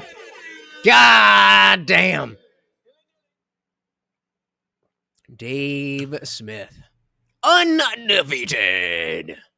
Okay, I'm fine with not being in whatever your definition group is, but again, to sit here and say you're sitting here and saying that I straw man your guys' position. I mean, dude, You edited up videos of me to make it look like I was saying the exact opposite thing of what I was saying. You played a clip. You edited up a video to make it look like I was threatening some woman or I was inciting violence against her. I mean, I don't think I'm strawmanning here. I think you challenged me to this bite the bullet debate. I'm sitting here asking you to bite the bullet, and you're avoiding it. So again, I'm perfectly fine biting the bullet that you shouldn't ever commit aggression. And do it. I want to say, I have gone over the deceptive editing claims. I went over that in my response to your guys' response. So it's not necessarily good to rehash that here. Obviously, we're limited. Well, I mean, yeah, you took the part out where I was making it a hypothetical and Shore made it sound like I was talking about the people who I was just talking about. If you listen to the full version, nobody comes away, including those two, who I guarantee watched it. Nobody comes away with the impression that I was calling for violence against anyone. But when you watch your edited video, it kind of does sound like I am. Come on, dude. Again, I never made it. Good faith and such. Good faith to other libertarians and such. I never made any claims of that sort. I was using I was using that as evidence for my claim that this is kind of your inflammatory rhetoric around the board. Beta. How long was the video? He made a 3-hour video about it. I didn't make any claims. I just showed everybody that clip mine shit, cherry picked clips of you saying things that you didn't actually mean because of the way I clipped it. But I didn't say anything. Come on, man.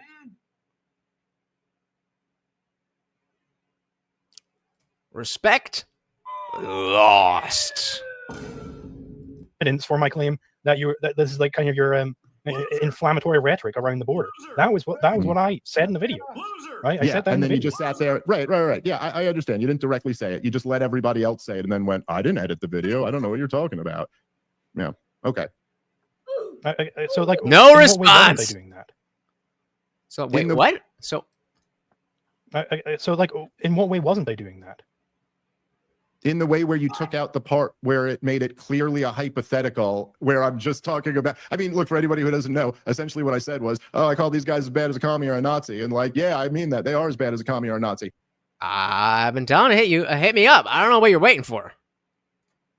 And when you're advocating that homeless people be allowed around, like your children, like, my God, I'm not in a situation like that. But like, imagine I was a guy making 20 grand a year, and imagine my wife had to work and I couldn't afford for her to stay home. And imagine I had to send my kids to public school because there's truancy laws. And then you were like somebody who's advocating and putting my kids in harm's danger. Like, I was like, man, I would murder over. It's me. I have the anti-theory of you. I would murder to protect my kids. I would die to protect my kids. But when you cut out the part where it goes, oh, if I was in this scenario where I make $30,000 a year, and if I was in this, and if I was in a completely different hypothetical situation, and a different hypothetical person was saying this thing, you cut that part out and just leave me going, I said these guys are as bad as commies and Nazis. Then back to, I would kill over some things. And saying you're as bad as a commie is the least of what you'd have to deal with. Yes. Kinda shady. When you cut the entire hypothetical part out, it sure does look like I was saying something different than I was. Again, thousands of people watched that show when it happened 2 years ago. Not one person was retarded enough to think that I was calling for violence against the wife of some libertarian guy. Stupid. So I tried to Google it. I Googled where is Liquid Zulu from? We got his website. Let's check the Reddit. Why is this not in dark mode? I don't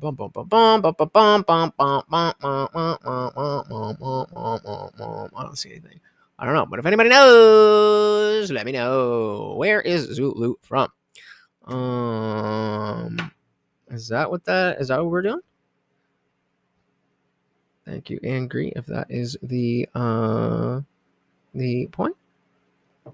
Yeah, guys, if you ever send a Cash App, a Venmo, a PayPal, please let me know in the chat because the notifications don't always pop up, and I want to be able to thank you and, of course, give Morty his treat. And if we hit that goal, push-ups.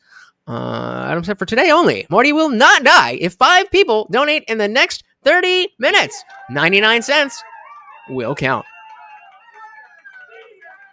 Calling for violence against the wife of some libertarian guy. I mean, anyway, whatever.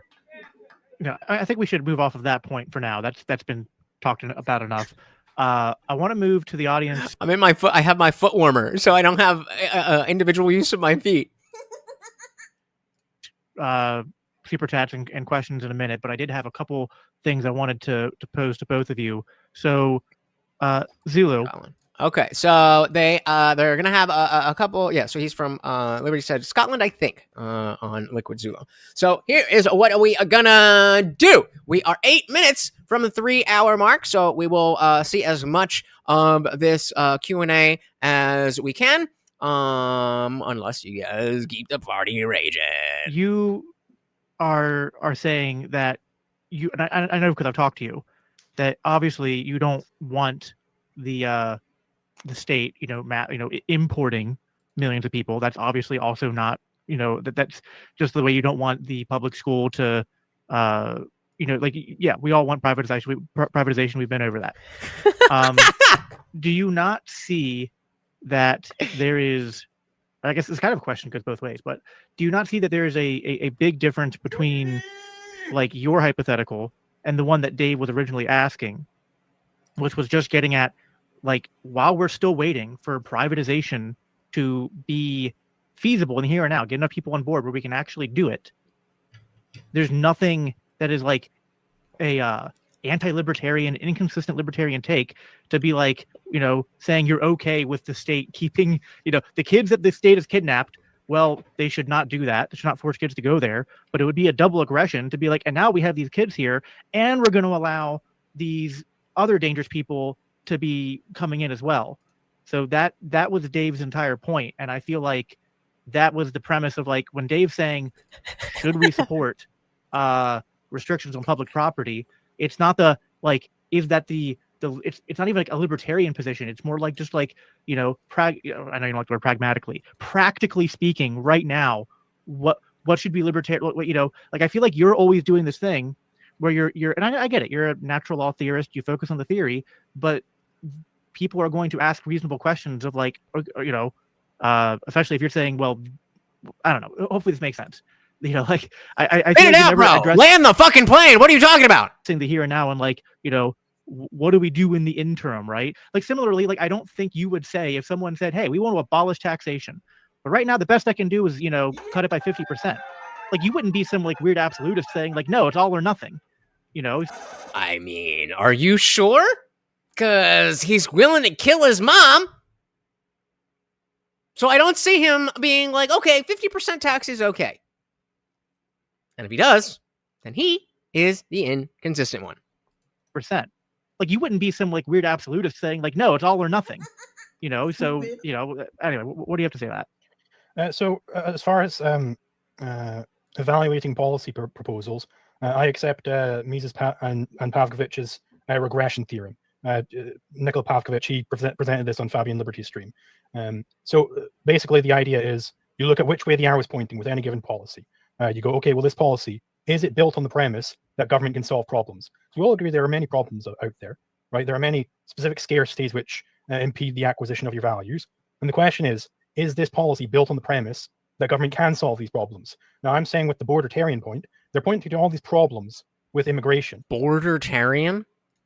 Is that like an open borders libertarian? Is that what that means? Now, I'm saying with the bordertarian point, they're pointing to all these problems with immigration. And their claim is that the government can solve that.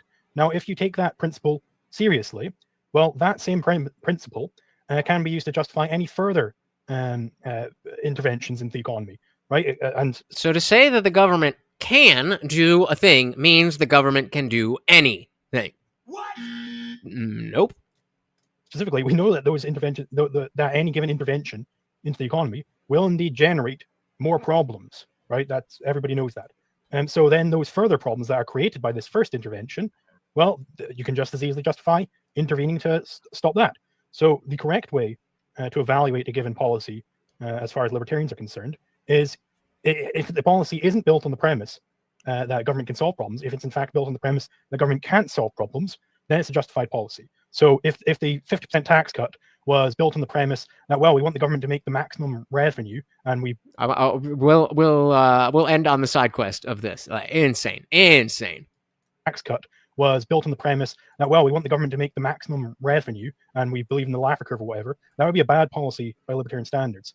The way we should advocate for that tax cut, and this would be a good policy, is if it's built on the premise that, well, taxation is theft and the government can't solve problems. So we need to try and cut taxation as much as possible. And maybe you can only cut 50% at the moment. Maybe that's all you can get the votes for. But it's still a good policy by libertarian standards because it regresses into total anarcho-capitalism. Because if you keep recursively applying that premise that government can't solve problems, eventually you end up in anarchism. Well, okay, well then I would just respond quickly and say, my premise is that the state shouldn't kidnap children and aggress upon them. And from that premise, I would say, and they shouldn't do a double aggression where they kidnap them and then put them in danger. Like, I just think that does follow. That does follow. Indeed, it does. The same kind of logic you're playing. But Dave, I also want to put something to you, because I'm on your side when it comes to this like public property thing. But do you not see that there's kind of a big this, because on the immigration front, I think there's a big jump from allowing a local government to enforce the boundary of a school and to keep homeless people and drug addicts out of it versus what it takes to, because listen, everything you said about the consequences. Oh my God. Like, open migration. He speaks like Trump does, where he's like over here and then over here and then say the thing, please. He's like, well, you were saying, but like, and then, but this other thing, like, spit it out. And to keep he's trying to say there's a difference between the resources needed to keep an individual homeless man out of a school versus the resources needed to effectively close the border. That's what he's trying to say. Those people and drug addicts out of it versus what it takes to, because listen, everything you said about the consequences of like open migration and this like Biden policy to let in millions of people, like, yeah, that's bad. And obviously that's going to lead to like negative consequences. And I think, Zulu, you even agree that that's not something you necessarily think is good, even though you don't think that we can use government to solve it. But What is the Isn't question? Like, it's a much bigger ask to be like, what it takes, the amount of show of force and centralization and tax revenue and money printing that it takes to get the force required to expel those people then is a much bigger ask than just a school keeping homeless people out of it. Yeah, so I was right. You're saying there's a difference in the resources needed to protect a school from homeless people than there is to protect a border from illegals. Lots and lots and lots and lots and lots and lots and lots of words for a very basic concept. Oh, you're talking about like mass deportations or something like Right, that? yeah, mass deportations and yeah, stuff like okay, that. so sure, no question about that, right? And so I'm certainly happy to concede that, like, yes, mass deportations is a whole different Ball dynamic, game. and there's lots of different potential infringements on liberty and costs to all of that. So that's something where, like, the devil really is in the details. I'm just making the point that, like, look, if we're just talking about it from theory, which I guess is what this debate is about, it's like the government did move all of these people in here, either in effect or literally did do that. And so that does create a little bit of a problem for libertarians and how we might view these things. But just like in response to, some of the stuff Zulu's saying, like, it's kind of like I said on your show, Jacob, like, the older I get, the more certain I get about a narrower set of ideas, and the more humble I get about a much broader set of ideas. And I like that. I heard that before. And the older I get, the more sure I am about a very narrow scope of ideas, and the more humble I get about a much broader set of ideas. Bars. Liberty Plus TV said, the example I use is if you are kidnapped and you could vote for eating food or not eating food, you'd be coerced into that choice, and voting for your freedom isn't on the table. Okay, I'm following this. I'm not really sure an example of what. About a narrower set of ideas, and the more humble I get about a much broader set of ideas. And like all this speaking about strategy as if it's like some objectively superior strategy. I don't know. I see a lot of holes in this stuff. The truth is, I think it's one of the things that Rand really failed on, that I see, like, one of the things she just got so wrong. Was me and Michael Malice, who loves Ayn Rand, but we always joke about this and make fun of her, that she, in the name drop, the 1964 election, she said that the reason why Barry Goldwater didn't win the presidential election was because he didn't fully embrace objectivism and have, like, a perfect, moral foundation, and therefore that allowed him to be it's just so that was reality. It's just like an assertion based on no evidence at all. I mean, he was the most philosophically consistent candidate. LBJ had no, like, coherent worldview at all, and so you're just kind of chasing the conclusion that you want. And so the idea that, like, what really moves people or what really wins the day is, like, the problem is that if you endorse, let's say, not having a wide open border, then people will think that you endorse the state solving some type of problem, and therefore they will think that the state can solve other economic problems. And this isn't really how people are moved. Actually, it's just us libertarians and, like, some other people out there, a very small group of people who actually even care about philosophy at all. Yep, and this is directly relevant to what I say about the Crucible, or largely the Christian nationalists. Like, you're more concerned with being right than actually getting your ideas out in society. And fair enough. If that's what you want, then that's what you want. But some of us actually want to affect change. Hey, we got Kelly Green over on the vertical. What did I make that poll? Ironically. Wow.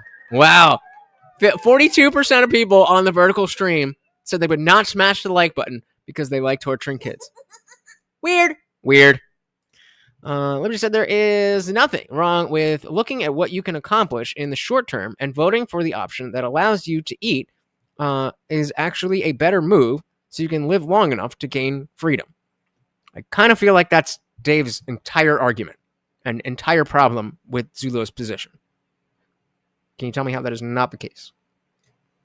A very small group of people who actually even care about philosophy at all. And the fact that people contradict themselves all over the place. Good. There are all types of leftists who might be good on marijuana. They don't necessarily carry through. They don't have logical consistency, and they don't even think about that.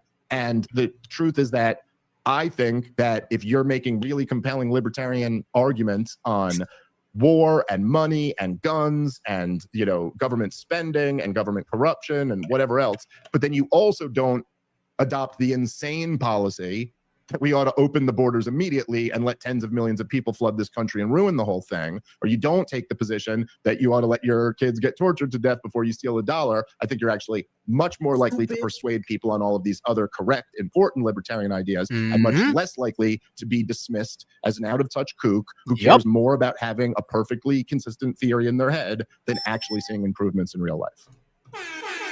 So if you didn't notice, when we were talking about the poll about torturing children, Liquid Zulu here, the guy with the terrible camera, said that he genuinely believes that if, hypothetically, there was a situation where the person that he loved most in the world was going to be tortured to death, and he could, the only way he could prevent that torture and death of the person that he loves most is to steal a penny. And he said, "Mama gonna die." I don't think that that is moral. Having a perfectly consistent theory in their head than actually seeing improvements in real life. And so, just real quick, can I jump in on this? So, bro. You're saying there that people aren't moved by philosophy. I reject. No, I'm that not making a completely. black and white. I'm not making a black and white statement like that. Again, that's not. That's your I game. know you want to turn everything I say into like this splitting, like you said, all or nothing. I didn't say people aren't moved by philosophy. I was saying that rigorous philosophical consistency is actually not the main mover of people. There's a reason that Andrew Wilson is bigger than Jim Bob. Okay, so not the main mover. So it is at least one of the movers. Okay, that's Absolutely. fine. Sure. So I hold that philosophy is indeed the main mover. It is the fundamental, which gives you any sort of society at any point in history. I think the fundamental question is, well, what is the philosophy of the day? Because even those people who aren't philosophically inclined, they still have a philosophy, right? It's just that their philosophy isn't explicit. He's doing his coke again. All right, so let me say that the issue is if you start saying, no, it's actually good enough to keep voting to get things you want because it's good in the short term, and then trying to work out your path to freedom, it's like Stockholm Syndrome. Dave being against allowing homesteading and privatization of parks is wild. I don't think he said that. I just think that he said that we shouldn't have ever had public parks is not a response to what we do with public property. Yeah, so that's not what he said. I'm willing to admit my bias. I definitely like Dave, and I do not like Zulu's content. But this is not what he said. Aren't philosophically inclined, they still have a philosophy, right? It's just that their philosophy isn't explicit, it's implicit. And whatever that implicit philosophy is, that's what the philosophy of the day is. And that still is driving them, because that's the most fundamental beliefs any person can have is their philosophy. Okay, so then stated yes, okay, so then again this just becomes like circular logic. Okay, so then if we're defining philosophy as how every single Hey man, I am willing to die on the hill that stealing nickels is justified to save lives. If you want to disagree, be my guest. Human being thinks, then yeah, it has a huge impact on how every single person thinks. The point I'm making is that being philosophically consistent is not what it animates most people. And even if you're describing their anti-philosophy as philosophy, well, it sure is inconsistent as hell. Right. So I'm not saying that being philosophically consistent is what motivates every person, or even the majority of people. I'm not saying that. I'm saying that whatever their philosophy is, implicit or explicit, is going to be the thing that is most fundamentally driving them. Because anything else, like, they're then conclusions about. Okay, agreed. And then, whatever they should do. If you describe philosophy, if you define philosophy as the thing that is the major driver of people, then yes, it is true that philosophy is the major driver of people. Yes. Sam Harris 2.0. Sam Harris 2.0. Well, if we define this as what I want it to be, then it is what I define it to be. Stupid. Brilliant.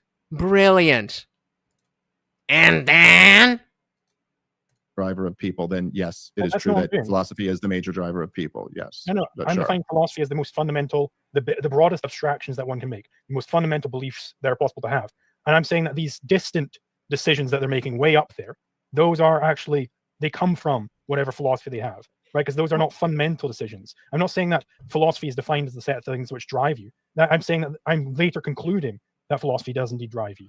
You're saying everyone has a hierarchy of values, which you could do another way of describing implicit. Well, I mean, it depends on the hierarchy. The values really come down to a hierarchy.